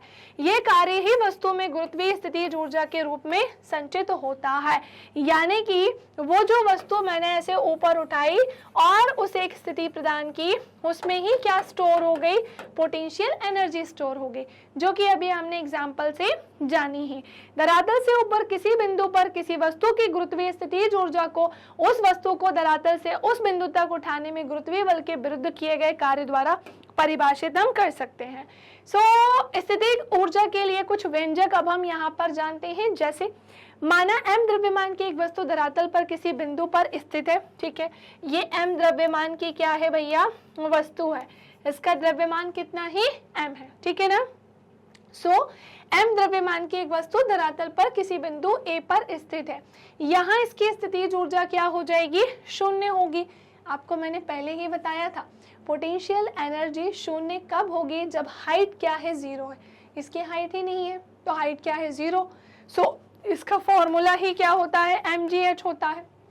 अगर मैंने बोला हाइट ही 0 है तो ये पूरा क्या हो जाएगा? 0 हो जाएगा। ऑब्वियसली यही ना होगा, इसीलिए यहाँ स्थितिज ऊर्जा क्या हो जाएगी? शून्य यानी 0। अब जैसे जैसे ऊपर होता जाएगा इसकी जो पोटेंशियल एनर्जी है वो भी क्या होती जाएगी? बढ़ती जाएगी। माना m द्रव्यमान की एक वस्तु धरातल पर किसी बिंदु A पर स्थित है और यहाँ किसी स्थितिज ऊर्जा, यहाँ इसकी जो स्थितिज ऊर्जा है वो शून्य है और इसका भार जो है वो क्या है? mg ऊर्ध्वाधरता नीचे की ओर काम करता है, बिल्कुल कर रहा है। अगर हम इसे ऊपर की तरफ लेकर जा रहे हैं सो mg जो भार है वो तो नीचे की तरफ ही लगेगा। और भार, वेट की अगर बात आती है तो बेटा इसकी तो एक डायरेक्शन होती है ना। और वो डायरेक्शन किसकी तरफ होती है? अर्थ की तरफ ही होती है, जहाँ क्या कर रही होती है? ग्रेविटी काम कर रही होती है। यही एक रीजन है कि भार कौन सी राशि होती है? यही एक रीजन है बेटा कि भार एक सदिश राशि होती है। यही एक रीजन है कि भार एक कौन सी राशि होती है? सदिश राशि होती है। वस्तु को बिंदु m तक ऊंचाई h तक उठाने हेतु वस्तु पर न्यूनतम बल mg लगाया जाता है, जो कि वस्तु के भार के तुल्य होता है। अतः वस्तु द्वारा गुरुत्व के विरुद्ध कार्य किया जाता है, ग्रेविटी के अगेंस्ट काम किया जाता है, क्योंकि ग्रेविटी तो नीचे लग रही है, हम वस्तु को इसके ऑपोजिट उठा रहे हैं। समझ रहे हो कि नहीं? चलो भाई, mgh की कहानी डन। वस्तु की किसी ऊंचाई पर स्थितिज ऊर्जा भूमि तल या आपके द्वारा चुने गए शून्य तल पर निर्भर करती है और किसी वस्तु के लिए दी हुई स्थिति के लिए एक तल के सापेक्ष स्थितिज ऊर्जा का कोई विशेष मान हो सकता है और किसी दूसरे तल के सापेक्ष स्थितिज ऊर्जा का कोई दूसरा मान भी हो सकता है। गुरुत्वीय बल द्वारा किया गया कार्य वस्तु की प्रारंभिक तथा अंतिम स्थितियों की ऊर्ध्वाधर ऊंचाई के अंतर पर निर्भर करता है, न कि उस पथ पर जिस पर वस्तु ने क्या की है? गति की है। इसे हम इस तरह से समझ सकते हैं चित्र के माध्यम से भी। अब हमने क्या देखा कि रास्ता कुछ ऐसा दिखा और रास्ता हमें कुछ ऐसा भी दिखा, लेकिन पोटेंशियल एनर्जी दोनों में ही हमें दिखाई दे रही है। इसका फॉर्मूला क्या होता है? mgh होता है। नाउ नेक्स्ट आते हैं अगले इंपॉर्टेंट सेक्शन की तरफ। नाउ नेक्स्ट आते हैं अब अपने अगले इंपॉर्टेंट पॉइंट की तरफ, जो कि क्या है भाई? Law of conservation of mass, यानी कि बेटा इसे इंग्लिश में हम ऊर्जा संरक्षण का क्या बोलते हैं? नियम बोलते हैं। क्या कहलाता है ये? ये कहलाता है ऊर्जा संरक्षण का नियम। ऊर्जा संरक्षण के नियम के अनुसार ऊर्जा ना तो उत्पन्न की जा सकती है और ना ही नष्ट की जा सकती है। केवल ऊर्जा को एक रूप से दूसरे रूप में क्या किया जाता है, रूपांतरित किया जाता है। भाई ये तो इतनी बार पूछा गया है कि अगर हमसे पूछे law of conservation of mass हमें क्या बताता है, सो ये हमें बताता है कि जो ऊर्जा यानी कि क्या होती है भैया, एनर्जी होती है, इसे ना तो हम क्या कर सकते हैं स्टोर, और ना ही हम इसे क्या कर सकते हैं, ना तो इसे संग्रहित किया जा सकता है और ना ही इसे क्या किया जा सकता है, सॉरी उल्टा बोल दिया क्या, ना तो इसे नष्ट किया जा सकता है और ना ही बेटा इसे उत्पन्न किया जा सकता है, बल्कि इसका क्या होता है, रूपांतरण होता है, बल्कि इसका क्या होता है, रूपांतरण होता है। क्लियर? चलो सो ये पॉइंट मैं उम्मीद करती हूँ कि law of conservation of mass का आपको समझ में आ गया होगा। जैसे कि भैया गाड़ी है, गाड़ी में क्या चाहिए, इसको चलाने के लिए एनर्जी चाहिए। अब गाड़ी को एनर्जी कैसे मिलेगी, तो गाड़ी को चाहिए होगी क्या, केमिकल एनर्जी, और वो केमिकल एनर्जी क्या पेट्रोल के फॉर्म में उसके अंदर जाएगी। क्या बोला मैंने कि इस कार के अंदर केमिकल एनर्जी यानी कि क्या जाएगी बेटा, रासायनिक ऊर्जा जाएगी। कौन सी ऊर्जा जाएगी, रासायनिक ऊर्जा जाएगी। और ये जो रासायनिक ऊर्जा है ये किस में चली जाएगी, हमारी कार के अंदर, और उसे कौन सी एनर्जी मिल जाएगी, मैकेनिकल एनर्जी, यानी कि किस में कन्वर्ट हो जाएगी बेटा, यांत्रिक ऊर्जा में। कौन सी ऊर्जा में, यांत्रिक ऊर्जा में। कोई कंफ्यूजन, कोई समस्या? ठीक है, हमने ये जान लिया कि एनर्जी को ना तो हम उत्पन्न कर सकते हैं ना ही हम इसे नष्ट कर सकते हैं, बल्कि इसका क्या होता है, रूपांतरण होता है। पहला पॉइंट तो ये हो गया। एक और एग्जाम्पल आपको यहाँ दिखाई दे रहा होगा, एक पेड़ वाला, कि एक पेड़ पर फल लगे हुए हैं और एक फल टूटकर गिर भी रहा है। सो क्वेश्चन ये है कि मैम पोटेंशियल एनर्जी किस में होगी और काइनेटिक एनर्जी किस में होगी। तो यहाँ पर जो पेड़ में फल जो लटका हुआ है ना भाई, वो क्या कर रहा है, तो यहाँ पर पोटेंशियल एनर्जी यानी कि बेटा ये किसका उदाहरण होगा, स्थितिज ऊर्जा का, है ना। ये किसका उदाहरण हो जाएगा, सो ये उदाहरण हो जाएगा स्थितिज ऊर्जा का। और वहीं अगर बात आती है काइनेटिक एनर्जी की, सो ये किसका एग्जाम्पल है, जब मान लेते हैं कि ये पेड़ पर जो है फल लगा हुआ है तो पोटेंशियल एनर्जी है, जब वो फल टूट कर गिरेगा, कहाँ गिरेगा भाई, धरती की तरफ ही ना जाएगा कि कहीं और चला जाएगा। तो जब वो फल टूट कर गिरा, धरती की तरफ गया, सो हमने क्या देखा कि यहाँ पर क्या काम कर गई, उसकी काइनेटिक एनर्जी। क्यों, क्योंकि वो किस में आ गया बेटा, गति की अवस्था में आ गया।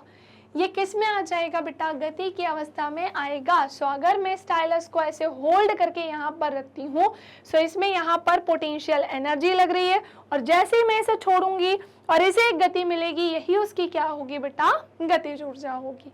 क्या बोला बेटा मैंने कि यही उसकी गतिज ऊर्जा होगी। सो ऊर्जा संरक्षण के नियम के अनुसार ऊर्जा ना तो उत्पन्न की जा सकती है और ना ही नष्ट की जा सकती है, केवल ऊर्जा को एक रूप से दूसरे रूप में रूपांतरित किया जा सकता है। रूपांतरण के पहले व रूपांतरण के पश्चात कुल ऊर्जा हमेशा कैसी होती है भैया, अचर होती है। अचर बोले तो बेटा कैसी होती है, कांस्टेंट होती है।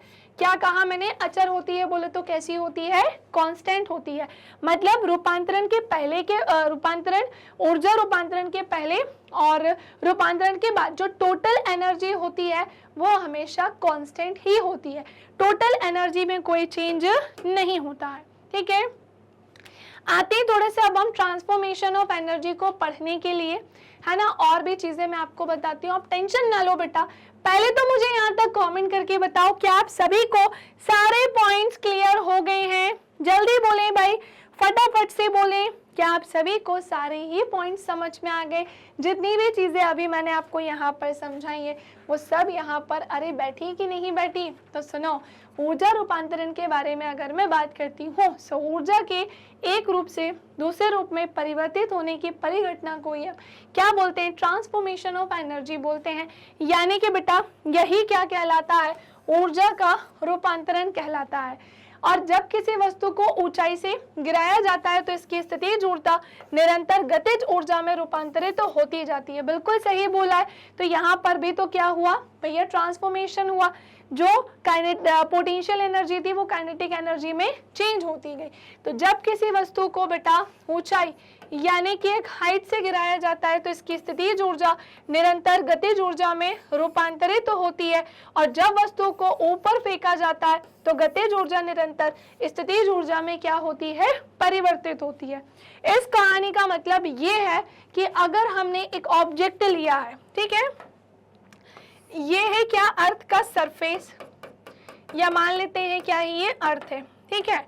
सो अगर ये ऑब्जेक्ट एक ऊंचाई पर है, ये एक अगर ऊंचाई पर है, सो यहाँ पर ये जो काइनेटिक एनर्जी स्थितिज ऊर्जा है, कहाँ गया वो सेंटेंस, ये रहा कि जब किसी वस्तु को ऊंचाई से गिराया जाता है तो इसकी स्थितिज ऊर्जा निरंतर गतिज ऊर्जा में रूपांतरित होती है, जब उसको ऊपर फेंका जाता है तो गतिज ऊर्जा स्थितिज ऊर्जा में रूपांतरित होती है। ऑब्वियसली हमने इसे गति प्रदान दी, और हमारी यहाँ से यहाँ तक की कहानी में जो गतिज ऊर्जा थी ना बेटा, सुनो, ये जो गतिज ऊर्जा थी ना, ये किस में रूपांतरित तो हो जाएगी, सो भैया ये रूपांतरित तो होती है,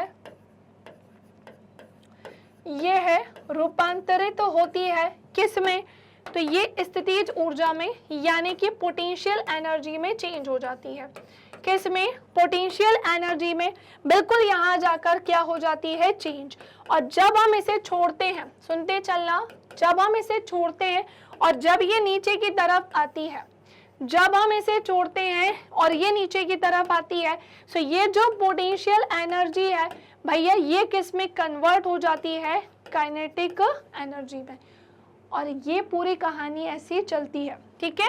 सो हमने क्या जाना कि ऊर्जा के एक रूप से ही दूसरे रूप में परिवर्तन होने की परिघटना को ऊर्जा रूपांतरण कहते हैं। जब किसी वस्तु को ऊंचाई से गिराया जाता है तो इसकी स्थितिज ऊर्जा निरंतर गतिज ऊर्जा में रूपांतरित होती है, और जब वस्तु को ऊपर फेंका जाता है तो गतिज ऊर्जा निरंतर स्थितिज ऊर्जा में रूपांतरित होती है। एग्जाम्पल बताओ, जब हरे पौधे सौर ऊर्जा का उपयोग करके प्रकाश संश्लेषण के माध्यम से भोजन बनाते हैं। हरे पौधे क्या करते हैं भैया, सो जो ग्रीन प्लांट्स है ना बेटा, हरे पौधे बोले तो ग्रीन प्लांट्स जो है भैया, ये सूर्य की ऊर्जा को, सौर ऊर्जा बोले तो सनलाइट, यानी कि सूर्य की ऊर्जा का उपयोग करते हैं और प्रकाश संश्लेषण के माध्यम से अपना खाना बनाने का काम करते हैं। जब हम गेंद को फेंकते हैं तो मांसपेशियों में संग्रहित ऊर्जा गतिज ऊर्जा में रूपांतरित तो हो जाती है। हमने ली भैया एक गेंद और हमने जो इसे फेंका तो हमारे मसल्स में जो एनर्जी थी, यानी कि मांसपेशियों में ऊर्जा संग्रहित थी, वो हमारी गतिज ऊर्जा में क्या हो गई, चेंज। बच्चों के खिलौने वाली कार की चाबी में स्थितिज ऊर्जा संग्रहित तो होती है, और जब चाबी छोड़ी जाती है तो स्थितिज ऊर्जा गतिज ऊर्जा में रूपांतरित हो जाती है। अच्छा, ये वाला तो हमने बचपन में बहुत गेम खेला है कि एक जो है गाड़ी है, वो चाबी वाली गाड़ी है ना, उसमें जब जैसे हम चाबी भरते हैं सो एनर्जी उसमें क्या हो जाती है, स्टोर हो जाती है ना, एनर्जी उसने क्या कर ली, संग्रहित कर ली, और जैसे ही हम उसे छोड़ते हैं है ना, तो वो जो गाड़ी है वो चलना स्टार्ट हो जाती है, यानी उसे क्या मिल जाती है, गति मिल जाती है। सो हमारी जो पोटेंशियल एनर्जी है वो किस में कन्वर्ट हो जाती है भैया, काइनेटिक एनर्जी में कन्वर्ट हो जाती है। क्या कहा मैंने कि हमारी पोटेंशियल एनर्जी किस में कन्वर्ट होती है, काइनेटिक में कन्वर्ट हो जाती है। सो बच्चों के खिलौने वाली कार की चाबी में स्थितिज ऊर्जा संग्रहित तो होती है, और जब चाबी छोड़ी जाती है तो स्थितिज ऊर्जा गतिज ऊर्जा में रूपांतरित तो हो जाती है, जिसके कारण खिलौने वाली कार चलती है।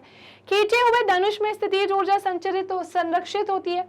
धनुष है ना, धनुष ऐसा होता है ना, धनुष ऐसा होता है जब हम इसे खींचते हैं और यहाँ पर हमने क्या रखा है, उसका तीर, जब हम इसे खींचेंगे तो एनर्जी क्या हो गई, संग्रहित हो गई, और जैसे ही छोड़ते हैं तो उसे क्या मिल जाती है, गति मिल जाती है। जब इसे छोड़ा जाता है तो स्थितिज ऊर्जा गतिज ऊर्जा में रूपांतरित हो जाती है, ऊर्जा के रूप में तीर में संग्रहित हो जाती है, और तीर आगे की दिशा में क्या करता है, गति करता है। अरे समझे कि नहीं समझे, चलो भाई फटाफट से सारे के सारे बच्चे एसएस ले लो, और किसी भी सेक्शन में तुम्हें लग रहा है कि कुछ पूछना चाहिए तो एक नहीं बेटा, तुम 100 बार भी पूछ सकते हो, एक नहीं तुम 100 बार भी पूछ सकते हो। पर हाँ, ये हेलो हाय वाले मैसेज मत करना। मैंने देखा है पता नहीं तुम लोगों को क्या मजा आता है, hello ma'am, hi ma'am, good evening ma'am, नमस्ते। भैया काम के मैसेज करो कि मैम समझ में आ गया, मैम समझ में नहीं आया, ये पॉइंट समझा दीजिए, ठीक है। चलिए तो फटाफट से इसका स्क्रीनशॉट ले लेंगे बेटा। चलो बेटा, तो फटाफट से अब हम आगे बढ़ते हैं और मैं आप सभी को एक चार्ट यहाँ पर पढ़ाने जा रही हूँ। अब मैं आप सभी को यहाँ पर एक चार्ट के बारे में बताने जा रही हूँ, जो कि आपको देखो यहाँ पर आपको कुछ युक्तियां दिखाई दे रही है और इस साइड अगर आप ध्यान से देखो तो आपको यहाँ पर रूपांतरण दिखाई दे रहा होगा। सो एक्चुअली में होता ये है कि आप सभी भाई इतनी देर से हम इस पूरे चैप्टर को कितना अच्छे से पढ़ रहे हैं, तो आप सबने एक चीज बहुत ही अच्छे से नोटिस कर ली होगी कि ऊर्जा का क्या होता है, रूपांतरण होता है। ऊर्जा अपने एक रूप से दूसरे रूप में क्या होती है, रूपांतरित होती है। लेकिन क्या आपको पता है कौन सी चीज किस में रूपांतरित हो रही है? चलो मैम आपको बताते हैं। सो यहाँ पर 6 एग्जाम्पल्स मैंने आपको लिए हैं, जहां पर मैं आपको बताऊंगी कि अगर विद्युत मोटर यानी कि अगर इलेक्ट्रिक मोटर है ना बेटा, तो फिर इसका रूपांतरण किसका मतलब कैसे ये रूपांतरित होती है। वहां पर हम विद्युत जनित्र को भी जानेंगे, भाप इंजन के बारे में, विद्युत बल्ब, शुष्क सेल और सौर सेल के बारे में जानेंगे। हम जानेंगे कि इनका रूपांतरण कैसे होता है, इस पर हम चर्चा करेंगे। अरे समझे कि नहीं समझे? सो बात कुछ ऐसी है, विद्युत मोटर की अगर बात करते हैं ना बेटा हम, सो होता यह है कि जो विद्युत मोटर होता है, विद्युत मोटर होता है भैया, ये विद्युत ऊर्जा का यांत्रिक ऊर्जा में रूपांतरण करता है। क्लियर? यानी कि यहाँ पर बेटा जो इलेक्ट्रिकल एनर्जी है, कौन सी एनर्जी बोला है मैंने आप सभी से? सो मैंने जो आपको इलेक्ट्रिकल एनर्जी बोली है, यानी कि जो विद्युत ऊर्जा होता है ना भैया, वो अपनी यांत्रिक ऊर्जा में क्या हो जाती है, परिवर्तित हो जाती है। सो विद्युत ऊर्जा का यांत्रिक ऊर्जा में रूपांतरण यहाँ पर बताया जा रहा है। क्या ये चीज पॉसिबल है? जी हाँ, बिल्कुल पॉसिबल है। तो जो विद्युत मोटर चलाई जाती है, यहाँ पर विद्युत ऊर्जा यांत्रिक ऊर्जा में बदल जाती है, इस चीज का ध्यान रखना। नेक्स्ट आते हैं विद्युत जनित्र। जनित्र की बात करते हैं। सो यहाँ पर बेटा जो यांत्रिक ऊर्जा है ना, यानी कि जो मैकेनिकल एनर्जी होती है, वो इलेक्ट्रिकल एनर्जी में कन्वर्ट हो जाती है। किस में कन्वर्ट हो जाती है? सो ये इलेक्ट्रिकल एनर्जी में कन्वर्ट हो जाती है। ठीक है, चलिए नेक्स्ट आते हैं भाप इंजन की बात करते हैं। मैम भाप इंजन का भी रूपांतरण होता है? जी हाँ, बिल्कुल होता है। बहुत ध्यान से अगर आप देखो तो यहाँ जो ऊष्मा ऊर्जा है, यानी कि भैया जो हीट एनर्जी है ना बेटा, कौन सी एनर्जी, यानी कि यहाँ पर ये जो हीट एनर्जी है ना, यह अपने गतिज ऊर्जा में बदल जाती है।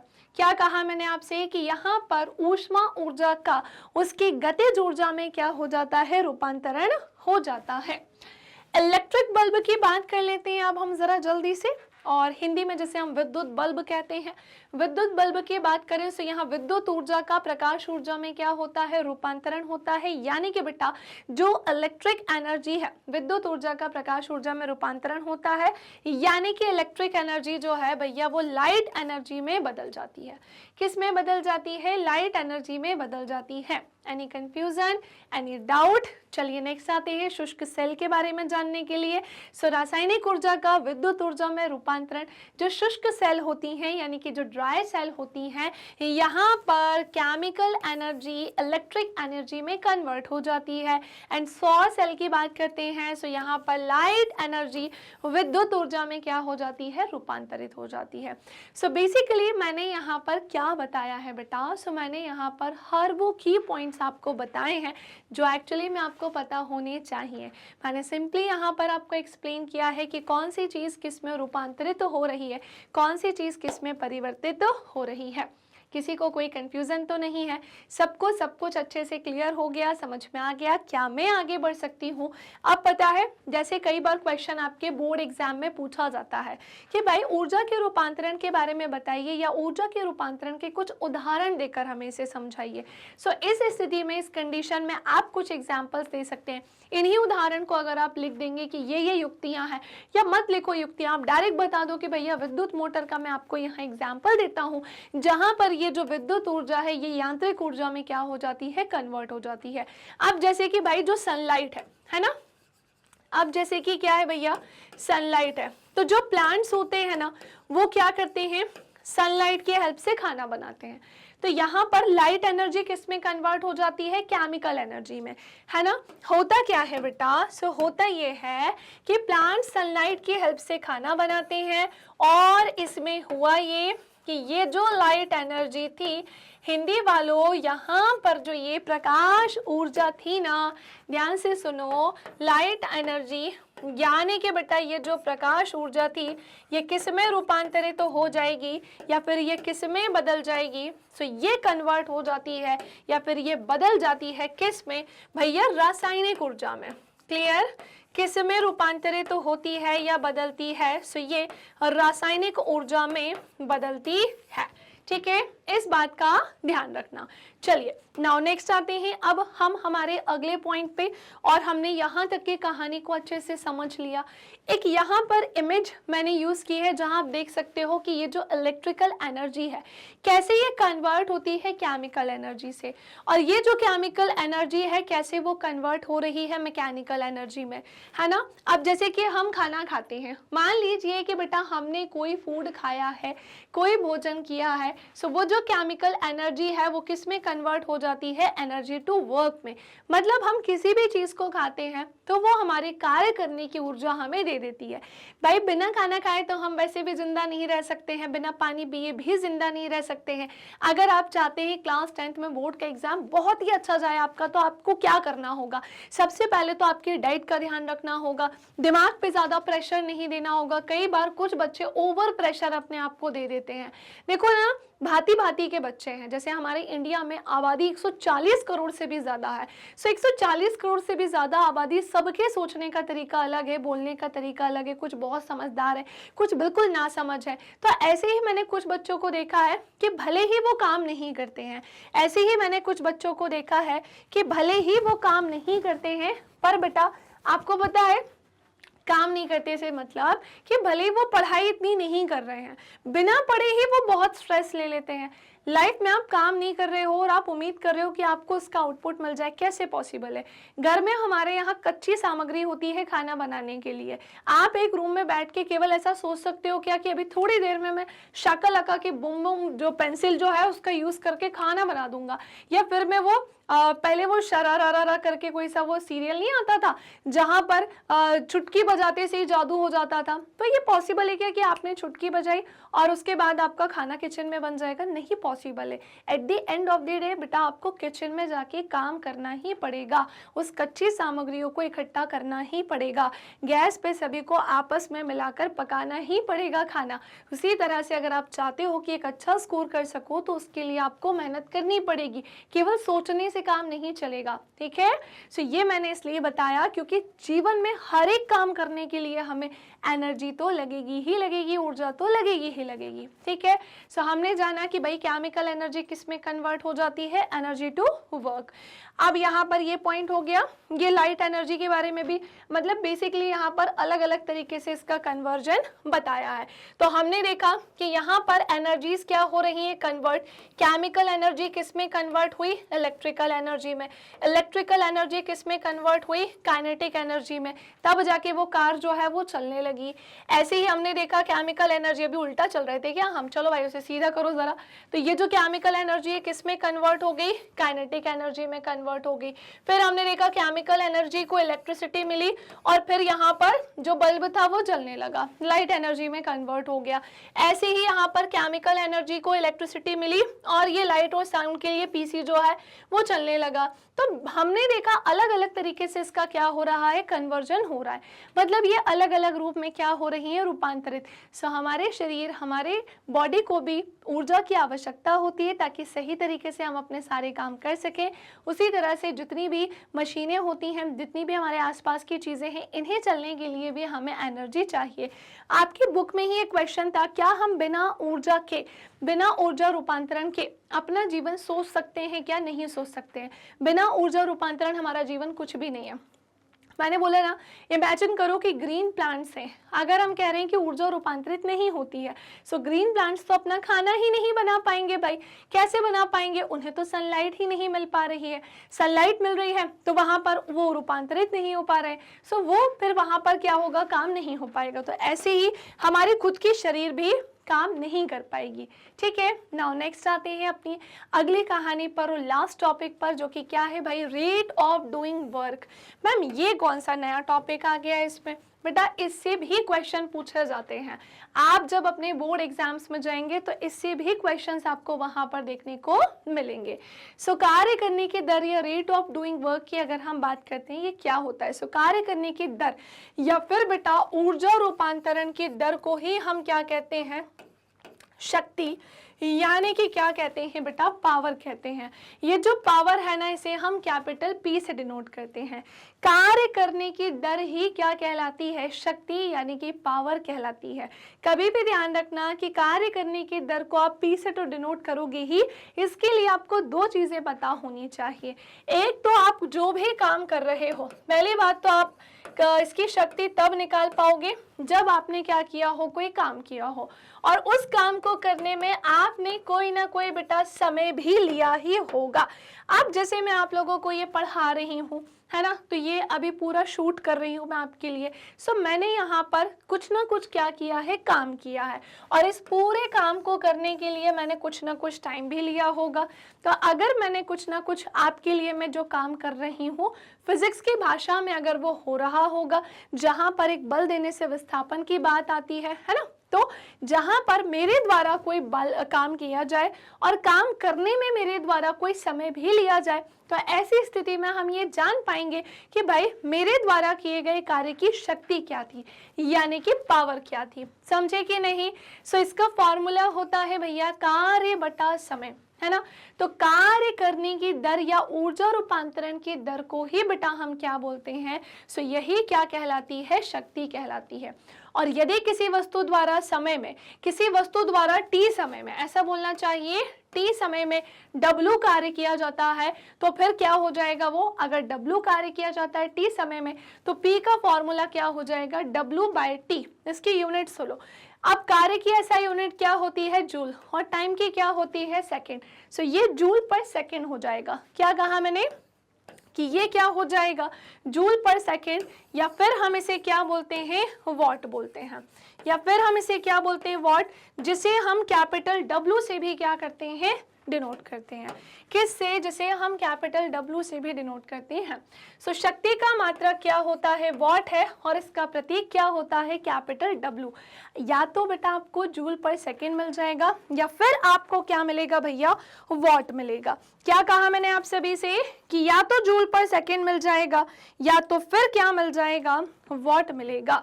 Any confusion, any doubt? चलो, तो ये कहानी भी हमने यहाँ पर जान ली। सो कार्य करने की दर या ऊर्जा रूपांतरण की दर की बात हो चुकी है। नाउ नेक्स्ट आते हैं, अगर कोई व्यक्ति 1 सेकंड में 1 जूल काम करता है ना, सो उसके द्वारा वो उपभोग की गई जो शक्ति होगी, या उसके लिए जो शक्ति लगेगी, वो कितनी होगी? 1 वॉट होगी। सो अतः 1 वॉट उस अभिकर्ता या एजेंट की शक्ति होती है जो 1 सेकंड में 1 जूल काम को करता है। सारे बच्चे थम्स अप करें। क्या उन्हें काम करने की दर समझ में आया? क्या उन्हें समझ में आया कि काम करने की दर क्या होती है? चलो मैं आपको इसे एक बहुत ही प्यारे से एग्जाम्पल से भी समझाती हूँ। यहीं पर समझाती हूँ, क्योंकि इसके बाद तो थोड़ा सा एवरेज पावर आ जाएगा। सो यहीं पर अभी मैं आपको इसे समझाती हूँ। फॉर एग्जाम्पल, आपके सामने कोई यंग मैन है, ठीक है ना। आप ध्यान से सुनेंगे, मैं आपको एक एग्जाम्पल दे रही हूँ कि ये है कोई यंग लड़का, ठीक है ना। और यहाँ पर आपके सामने कौन है भैया? एक ओल्ड मैन है ना। थोड़ा सा ओल्ड मैन जैसा बना दूं मैं, ठीक है। तो हमारे सामने एक ओल्ड मैन है, और हमारे सामने क्या है? एक यंग मैन है, ठीक है। अब मैंने आपसे क्या बोला कि भैया ये जो यंग मैन है ना, इसने पता है क्या किया? दोनों ने सेम वर्क किया। अगर मैं बोलूँ इसने कितना काम किया, सो मैंने आपसे बोला कि भाई इसने ना 200 जूल काम किया। और वही मैं बोलूँ कि भैया जो ओल्ड मैन थे उन्होंने कितना कार्य किया, सो इन्होंने जो कार्य किया, मान लेते हैं जैसे ये भी 200 जूल ही किया। अब बात आती है कि भैया इन्होंने जो टाइम लिया ना, वो कितना लिया? 10 सेकेंड का। और भाई साहब अगर हम या ओल्ड मैन की बात करते हैं, इन्होंने टाइम कितना लिया? सो इन्होंने 20 सेकेंड का टाइम लिया। मैम इससे कोई परिवर्तन होता है क्या? मतलब इससे क्या होगा ये कि अगर मैं यंग मैन और ओल्ड मैन दोनों की पावर यहाँ पर फाइंड करने जाऊं, है ना। अगर मैं यहाँ पर यंग मैन, है ना, यंग मैन और ओल्ड मैन दोनों की ही पावर जो है वो फाइंड करने जाऊं, so P is equals to W by क्या होता है, T होता है। P is equals to W by क्या होता है, T होता है। अच्छा, P हमारे पास, W कितना दिया गया है, सो W हमारे पास दिया है 200, टाइम कितना लग रहा है 10 सेकेंड। यहाँ पर हमारे पास W कितना दिया है 200, टाइम कितना लग रहा है भैया 20 सेकेंड। तो हमने क्या नोटिस किया कि भैया ये तो भाई 10 सेकेंड में ही काम कर पा रहा है ना, अगर हम इसके बारे में बात करें। अच्छा 10 दूनी 20, इसने 20 सेकेंड में काम किया और हमने क्या देखा कि इन्होंने जो काम किया है वो कितने सेकेंड में किया है, 10 सेकेंड में किया है। हाँ या ना भाई, ये तो उल्टा हो गया है ना, ऐसा बोलना चाहिए था कि हमने क्या देखा कि जैसे यंग मैन था उसने कम समय लिया और 20 जूल काम किया, और हमने देखा कि जो ओल्ड मैन थे उन्होंने ज्यादा समय लिया और फिर काम किया। अच्छा, ये 10 सेकंड में काम हुआ और हमने क्या जाना कि इन्होंने 20 सेकंड कह रहे हैं भाई, इनकी जो पावर थी वो कितनी निकली, 20 वॉट थी, और इसकी जो पावर थी भैया ओल्ड मैन की वो कितनी थी, 10 वॉट। तभी मैं कहूँ कुछ गड़बड़ हो रही है। गड़बड़ ये थी कि मैं उसे गलत पढ़ रही थी। तो एक चीज तो समझ में आई कि जब काम भले ही सेम हो, कोई फर्क नहीं पड़ता, लेकिन एक को कम टाइम लग रहा है और दूसरे को ज्यादा टाइम लग रहा है। अगर टाइम कम लग रहा है दैट मीन्स पावर कैसी होगी, तो पावर ज्यादा होगी। पावर ज्यादा है तभी तो टाइम कैसा लगा, कम, समान वर्क था तब भी। और यहाँ पर पावर कैसी थी, कम, क्योंकि टाइम कैसा लगा, ज्यादा। ये डिफरेंस होता है, अंतर होता है। अपने दिमाग में इस चीज को छाप लेना। कभी भी कार्य करने की दर पढ़ना और ये आ जाए तो भैया इसे भूलना मत, बस समझ पा रहे हो, फिर इसे भूलना मत, ठीक है। तो हमने जान लिया। अब एक चीज और, 1 किलोवाट किसके बराबर होता है, सो 1 किलोवाट 10,000 जूल पर सेकंड के बराबर होता है ना, जूल पर सेकंड के बराबर होता है। 1 megawatt 10 to the power 6 watt के बराबर होता है, और एक अश्व शक्ति जो है वो 746 वॉट के बेटा बराबर होती है ना। ये बहुत एमसीक्यूज में पूछा जाता है ना, एमसीक्यूज वाले सेक्शन में इससे काफी क्वेश्चन पूछा जाता है। सो मैं उम्मीद करती हूँ कि ये सारे ही पॉइंट्स तुम्हें अच्छे से क्लियर हो गए होंगे, अच्छे से समझ में आ गए होंगे। नाउ नेक्स्ट आते हैं एवरेज पावर की तरफ कि मैम औसत शक्ति क्या होती है। अब किसी भी चीज का एवरेज निकालने के लिए तुम्हें दो चीजें तो चाहिए, पावर नहीं निकाल रहे हो। अगर तुम यहाँ पावर निकालते तो तुम W/T लिखते, लेकिन नहीं, तुम्हें तो एवरेज पावर निकालनी है, तो तुम क्या करोगे, टोटल वर्क अपॉन में टोटल टाइम कर दोगे। बस यही डिफरेंस होगा इस टाइम। अब क्या डिफरेंस होगा कि अब यहाँ पर हम वर्क की जगह पर टोटल वर्क लेंगे बेटा, और वहीं पर बेटा हम टाइम की जगह पर टोटल टाइम लेंगे। क्या कहा मैंने आप सभी से कि टाइम की जगह पर क्या लेंगे, टोटल टाइम। तो हमने क्या जाना कि भैया कुल क्षयित ऊर्जा तथा समय के अनुपात को औसत शक्ति कहते हैं। यदि किसी स्थिति में भिन्न समय अंतराल में भिन्न दर से कार्य किया हो तो उसकी एवरेज से, मतलब अलग अलग टाइम पीरियड होगा, अलग अलग काम किया जाएगा। अब मुझे ओवरऑल बताना है कि टोटल कितनी शक्ति रही है, कितनी पावर लगी।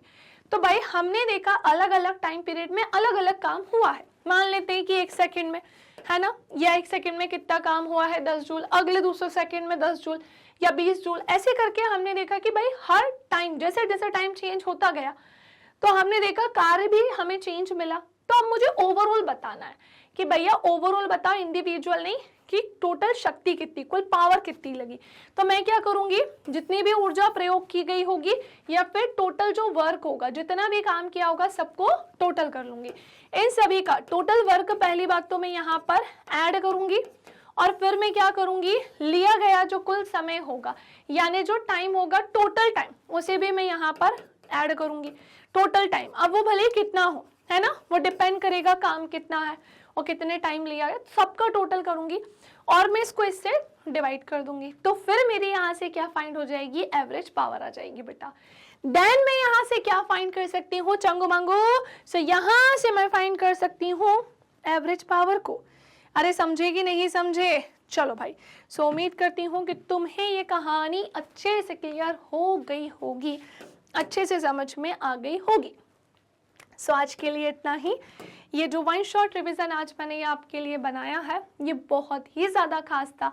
बहुत बड़ा इसलिए नहीं है क्योंकि ये चैप्टर इतना बड़ा है ही नहीं, पर मैंने आपको ये बड़े ही प्यारे तरीके से बहुत ही सिंपल सरल साधारण भाषा का प्रयोग करके पढ़ाया है। मैं चाहती हूँ बेटा कि आप अपने एग्जाम को ऐसे लिखो, चाहे आप बोर्ड एग्जाम में हो, चाहे आप बोर्ड एग्जाम में जाने वाले हो। बीच में शायद मैंने एक दो बार बोल दिया था बोर्ड एग्जाम में हो, आप हो नहीं तो वो तो चलो ठीक है, वो मैंने बोल दिया था, ध्यान नहीं रहा होगा क्योंकि 9 10 दोनों को पढ़ाती हूँ, कई बार भूल जाते हैं कौन सी क्लास चल रही है। कंटेंट चल रहा है बढ़िया शानदार तरीके से, क्योंकि मैं आपको हमेशा से मोटिवेट करती आई हूँ कि अगर आप 9th क्लास में हो प्रिपेयर कर लो अपने आप को कि अब तुम्हें 10th में तो जंप करना ही है ना।